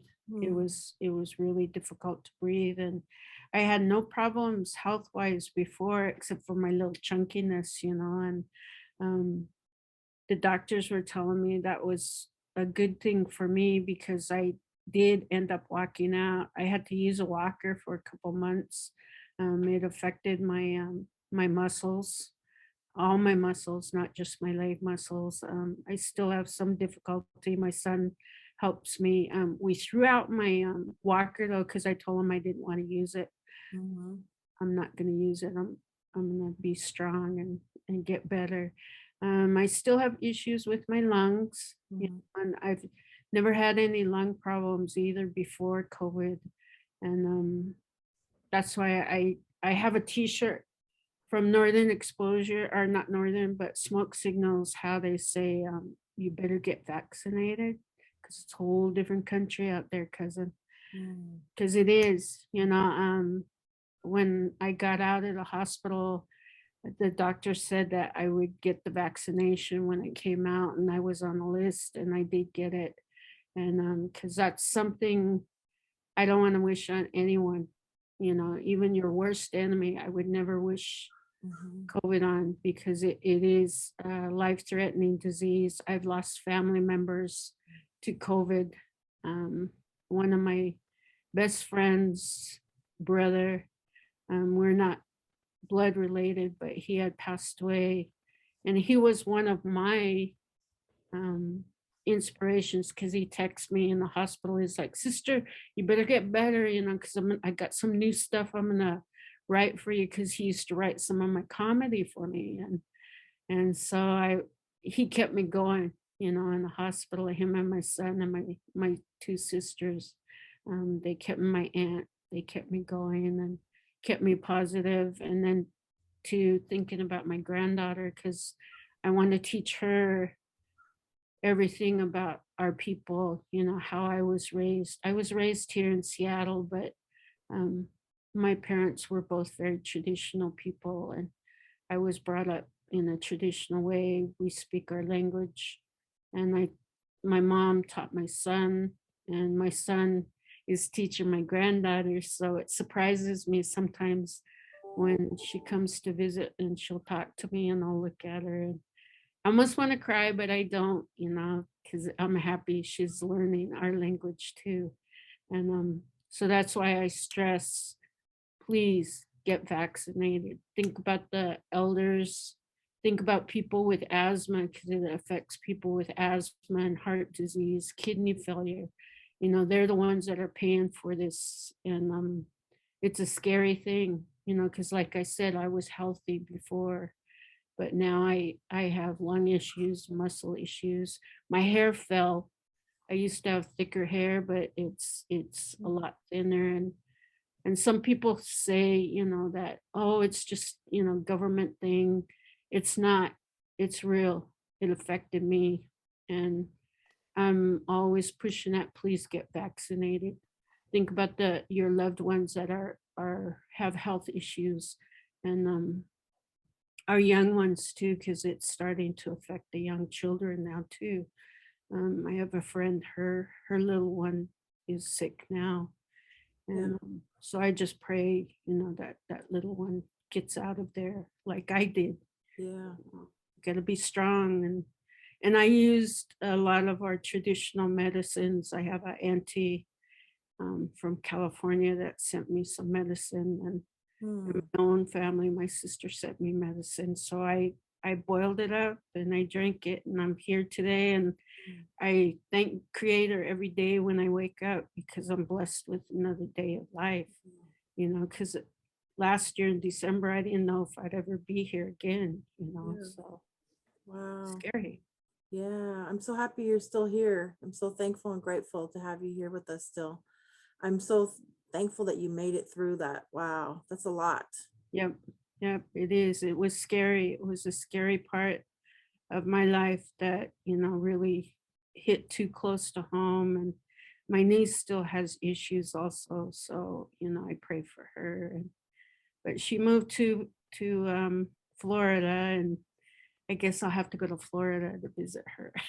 Yeah, yeah. Yeah. Yeah, thank you for sharing that. It's so important. I work at the Native American Health Center, and we've been working on getting the community vaccinated out here and getting all our staff vaccinated. And yeah, it's just so important for people to go out, and I know there's people that are resisting it.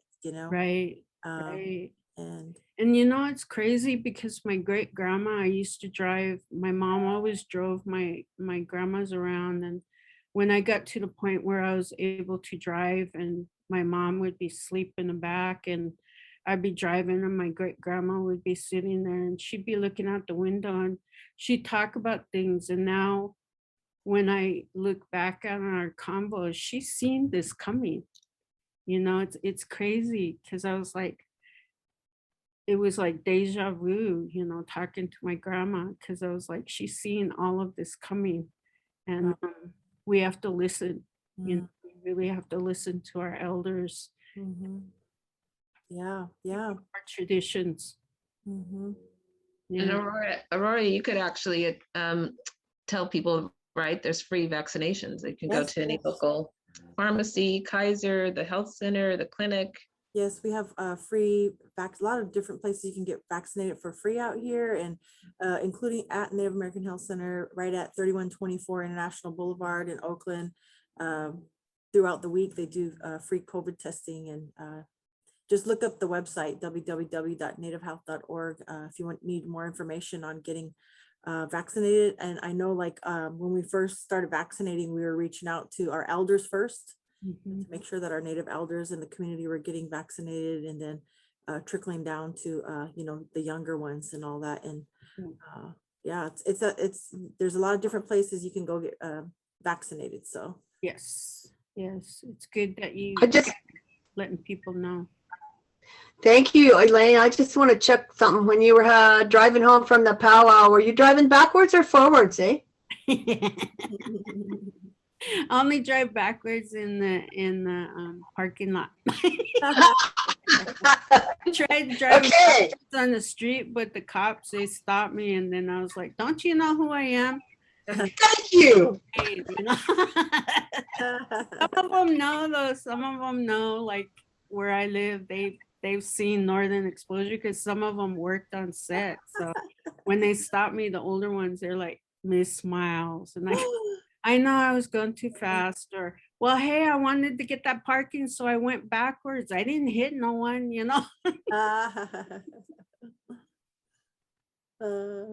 Anyone watching on YouTube, if you haven't seen Smoke Signals, that's the reference from that movie. So they need to go and Netflix it. It's probably still on Netflix, right? I think it is. It was, and I think it was on Hulu too. Great classic movie. Yeah, it's like 21 years old now. It doesn't seem that long, but it's been that long since it's been out there. Cool. Nice. Awesome. You guys got about 10 more minutes of dance videos? Yeah, we're almost close to 6. What do we got? Yeah, what do we got next, Randy? We got Justin Goggles, and he is a phenomenal, I use the word phenomenal, Blackfoot men's chicken dance. And he's been head dancer at many powwows in the Bay Area. This is right here is from his 2021 Cisco Intertribal Powwow up in Napa, filmed by Karen Harrison. He is phenomenal. While you're getting that set up, though, please get that video set up for Justin. I do want to tell everybody out there that I will forever be so proud of our Bay Area. Elaine, you must know that we have Indian Health Services in Santa Clara and Oakland and all our communities here, and everybody stepped up. Our community ed folks, our Indian Health Services, to help the urban Indians here live in a good way and do the best we could to make it through this pandemic as a united family. Very proud of that. We will never forget those. Never can thank them enough for what they did. So thank you all. Yeah. But Justin, this is chicken dance, way northern style. You're used to seeing dancers like that. Dial him in, and this dude is the real deal. I love to watch him dance. Shar, mute your.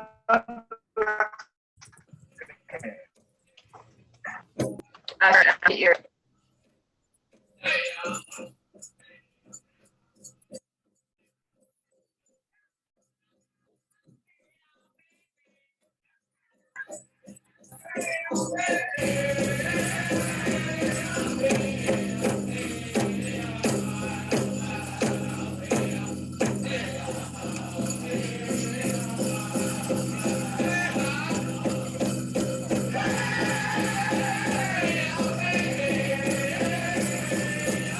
That's the Iron Horse Singers, Gabe Castro, lead singer, Iron Horse Singers.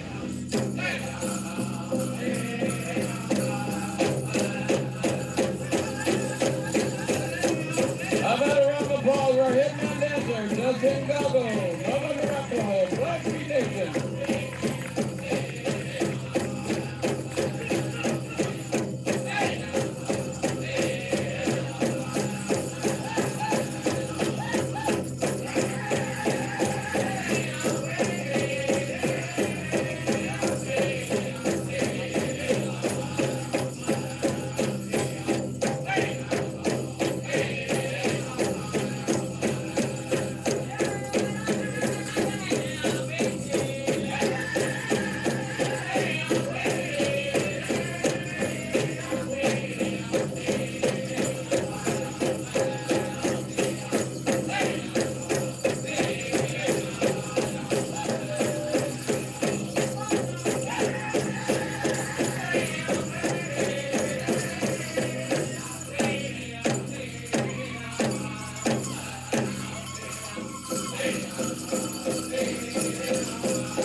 All right.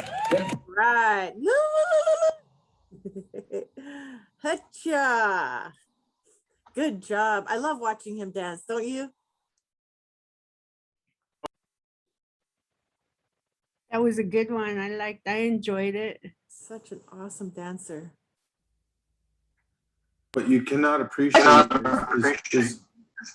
his regalia is spectacular. All these folks have regalia spectacular. This is, I joke at the powwows. This is all handmade. You're not buying this at Bloomingdale's. This is all hand done, made, and the traditions and the colors signify his family, his tribes, and what he wants to show. He's just a beautiful dancer. Yeah.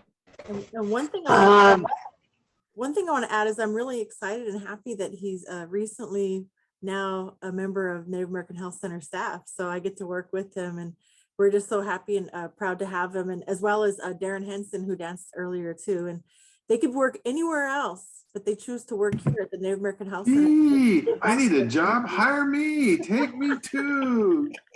There you go. Yeah, I know they have that spirit, of generosity to give back to their community, through the good healing work that they're putting out there. We're fortunate to have them. I'm just kidding. I've been at my job for about 40 years. I'm probably not going nowhere, but hey, volunteer. I'm ready. You got a good job, Randy. What do we have next? Intertribal Friendship House. Cool. Aurora, can I please say something about the Intertribal Friendship House while you dial this up, when you get this up? Sure. Elaine, Intertribal Friendship House is in Oakland right there. It is a phenomenal home. They say the one in Chicago was first in about 52, 53, and then this one came along 55. These were all years before the Relocation Act passed. Indians had already kind of come to Oakland, the Bay Area. And this house that is still in existence today has been the home of many famous American Indians that went on here locally. Russell Means was in there. He went to high school right down the road here in the Bay Area. You got Wilma Manikiller that was in there. Bill Wapapaw. And the Wapapaws are still there helping keep this thing going. We could talk forever about it, but it is a phenomenal place. And if you're in the Oakland Bay Area, check it out on Wednesday night. Is it Wednesday night, Aurora? Wednesday nights? But they keep in touch, and there's always food, and they're always taking care of the people and the elders in the community. Beautiful singing. Jossie Ross spoke there. Jossie Ross, the writer, attorney whose studio that Elaine's in. Jossie spoke there at the at the Intertribal Friendship House. Yeah, Tommy Orange used to hang out there when he's a kid. And you know, they're there. This is a great place. This is yes. And we got Intertribal Friendship House, a song being sung by the Man Killers. That's right. Yep. So Wilma's relative?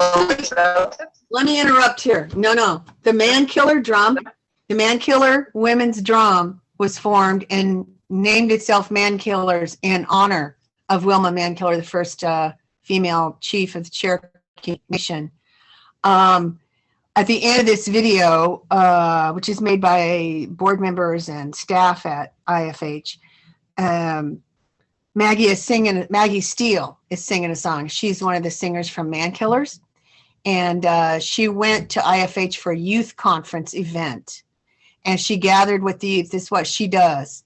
Maggie is Apache and Chicana. And she's a very motivational speaker.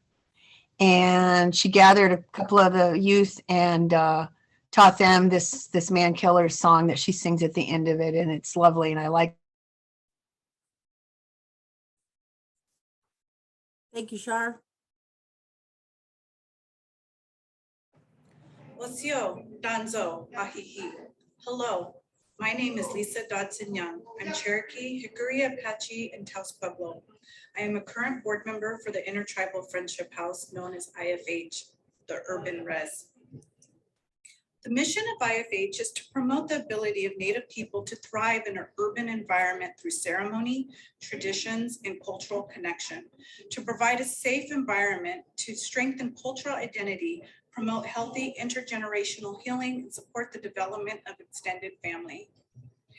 IFH runs solely on donations. We do not get any federal or state funding. We run on donations and grant monies. IFH was established in 1955 as a direct result of the Indian Relocation Act. The Relocation Act was an act where they gave empty promises to Native Americans on reservations to come to bigger cities and supposedly get a better life. It was a place where they were supposed to get trainings for new jobs, but in reality, they were pretty much just dumped there and they didn't really have anywhere to go or anyone to turn to. That's when IFH stepped in and they served as a surrogate family and really helped many families survive. IFH is the home to many things, including a garden where we can grow our own medicines, including sage, sweetgrass, cedar, and tobacco. We also have beading circles, drum and dance in youth group, elders lunch, community circle, talking circles, regalia making, sewing class, basket weaving, ceremony, traditional cooking, and many other events. It is a place where we can come together and be as a family and sit with relatives and enjoy a traditional meal. We are the children and grandchildren of the relocation families. We are, we are, we are, we are, we are, we are, we are, we are, we are, we are here, we are here, we are, we are, we are here, we are here, we are, all people in unity. How happy we all will be. All people in unity. All right. Nice video. We forgot to mention that Crystal Wapipaw is also famous. And she was in the video too. Who will soon be opening up her new restaurant in the Fruitvale district. Is it? That's right. Yeah, it's coming up really soon. Beautiful Kickapoo food, natural, healthy food. And I heard some people that were announcing her, they're calling her Wapepa. So we got a new name for her. Oh, in Aurora, we could have a show just on talking about the phenomenal folks that have been through that program and maybe, in there. And so, yes, I never want to leave out everybody, but there's just so many phenomenal stories for that place. Yeah, that's great. Yeah. grandmas, famous grandmas that made fry bread. And oh, hey, Elaine, by the way, do you happen to have any funny stories that you'd like to share with us? Funny powwow story? Oh, I don't think they're shareable. No. Ah. No, not really. It's been so long since I've been to a powwow. Geez.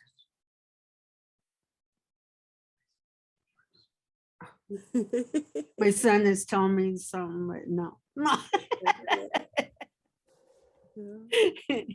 Yeah, it's I was always just had to dance, sit by my mom and dance, and she had a tight leash on me as I grew up. Yeah. Had to sneak off or nothing. Yeah, that's Yeah. important. It's important. And when we're kids, we don't realize how important that is. But as we become parents, we're like, it's very important to keep your kids on a short leash. All right, I know, and then I turned out okay, you know. My son did too, because she did the same thing with him, because I was working, so my mom pretty much raised my son until he became a teenager. Then she gave him back to me. But yeah, it's been a crazy being a single mom. So Yeah. of a son, I'm a war mother. So if you Yeah. guys have anything like doing for veterans and stuff, we'll come to that too. Because I'm a proud Marine mom. So my son was a Marine. Oh, wow. That's awesome. Yeah. Randy, you're military too, right? Oh, no, my family, Family. I support the military in my work, but my family are both dad, grandpa, and Yeah, everybody. my family is I think we're 7th generation military or warrior, because my great grandfather was well-known warrior. I don't come from chief family, but we came from the warrior family. So yeah. Well, Aurora, we got some speaking about warriors and families, we got these two young ladies coming up next, and they're champion team dancers, but there are teens. One of these young ladies, Summer Rose Harrison, was one of the ones featured. I know this because she was with my son. They're featured on that big PBS show about Native America. So they were some of the dancers, the pre-commercials for that. But these are two young ladies coming up here. Kate Fancy Shaw, Keona Young, who's Choctaw, Taos, and Pueblo, Hickory, and Apache, and Summer Rose Harrison. Summer has more tribes than that, and I'll try and get to that in a minute here, but they're coming up there to dance. And then from there, we'll transition straight into the closing songs from, once again, Mike Anders, our Grammy Award singer, one of many around here in the Bay Area, and he's going to sing. I think he'll be live. Actually, oops, I'm sorry. I'm switching that up a little bit.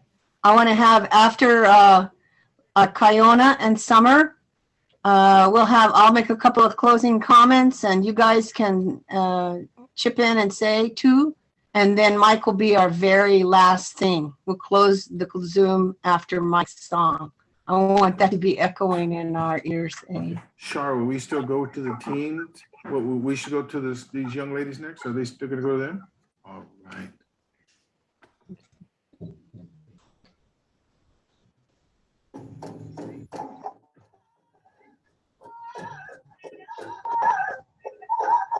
Oh, we can't see them again. I see them. There we go. Oops. Beautiful dancing. I thought I heard Iron Horse Singers again. This looks like it's at Cisco.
All right, let's have a round of applause for them.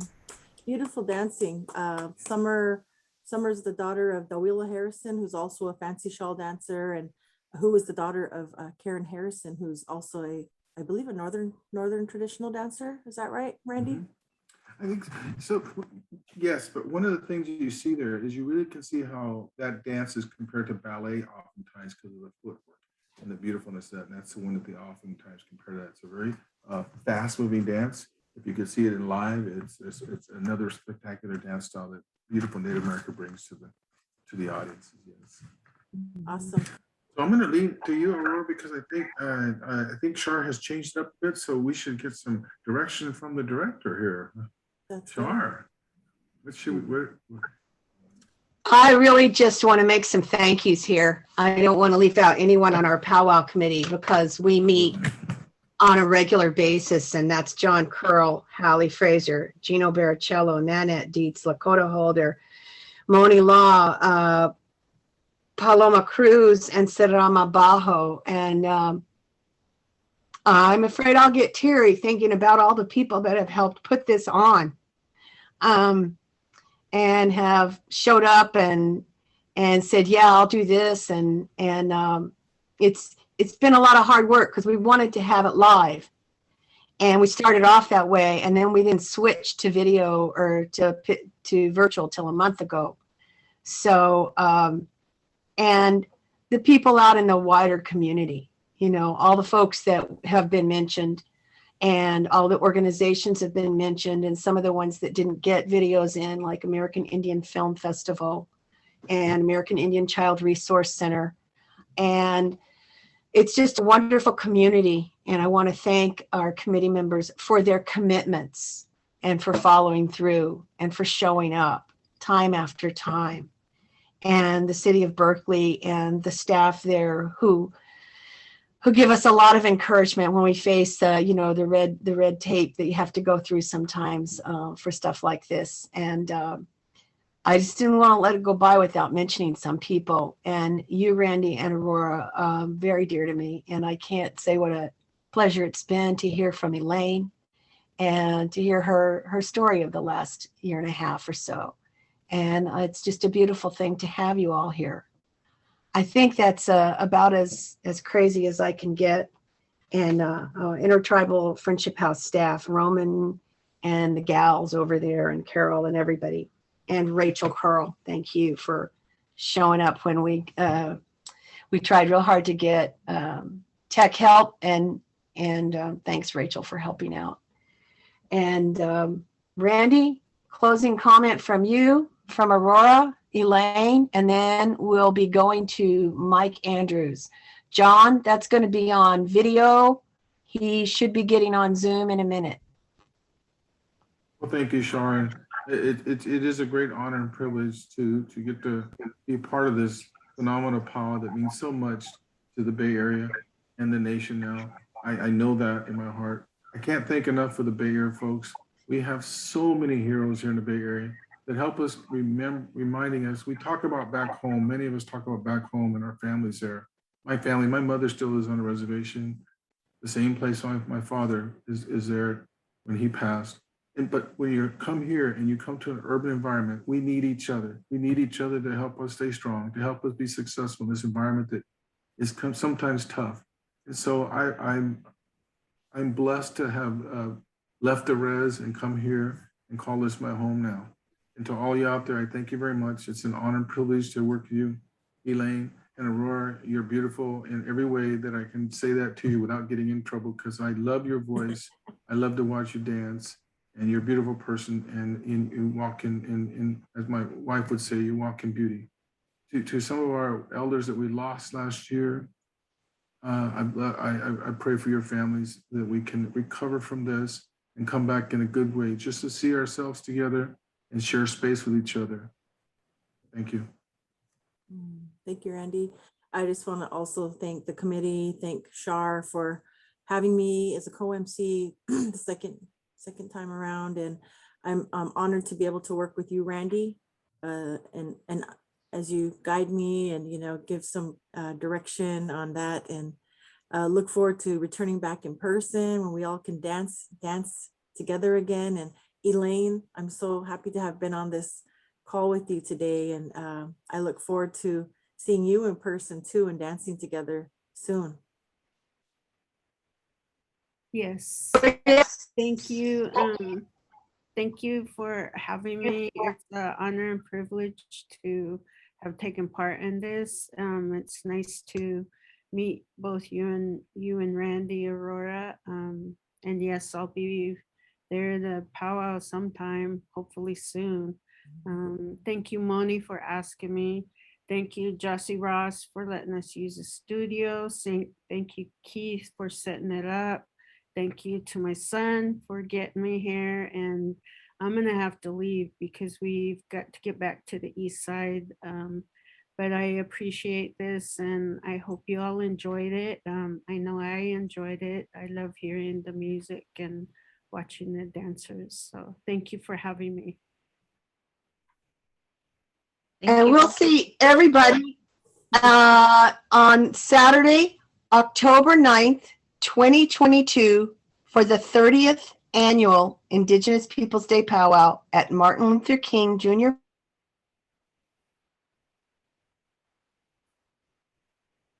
Your sound went out. Uh-oh.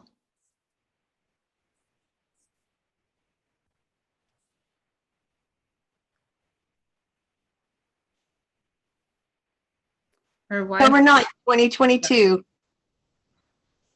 at Martin Luther King Jr. Park. We'll have the 30th annual Indigenous Peoples Day Powwow. We will see you there. Mike Andrews, take it away.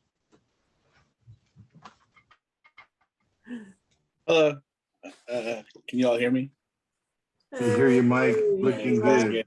Somebody Good to needs a see you. spotlight on Mike. This is a great singer. He's there for our youth every week. He gives it to our community, Mike.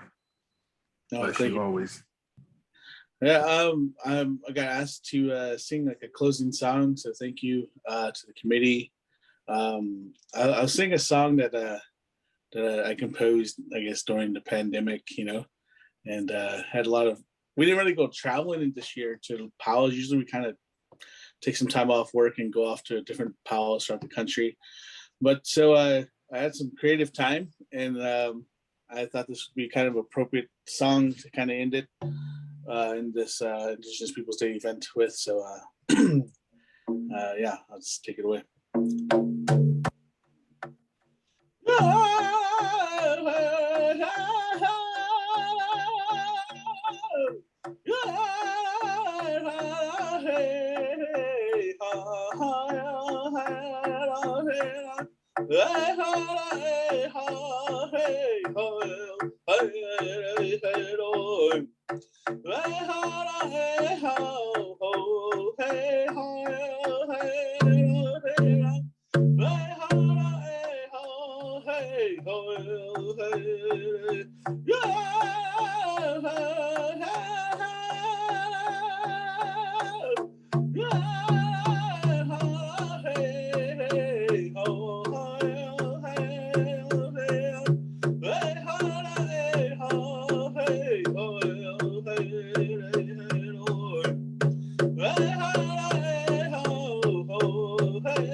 Thank you, everyone. Thank you, Mike. Ooh, makes you feel good. Yeah. Makes you feel good. Yeah, feels good. I forgot to say that Mike is Sac and Fox and Kickapoo and Oakland, born and raised. I want to thank Shar because y'all know that Shar probably hasn't slept for 2 weeks working on this.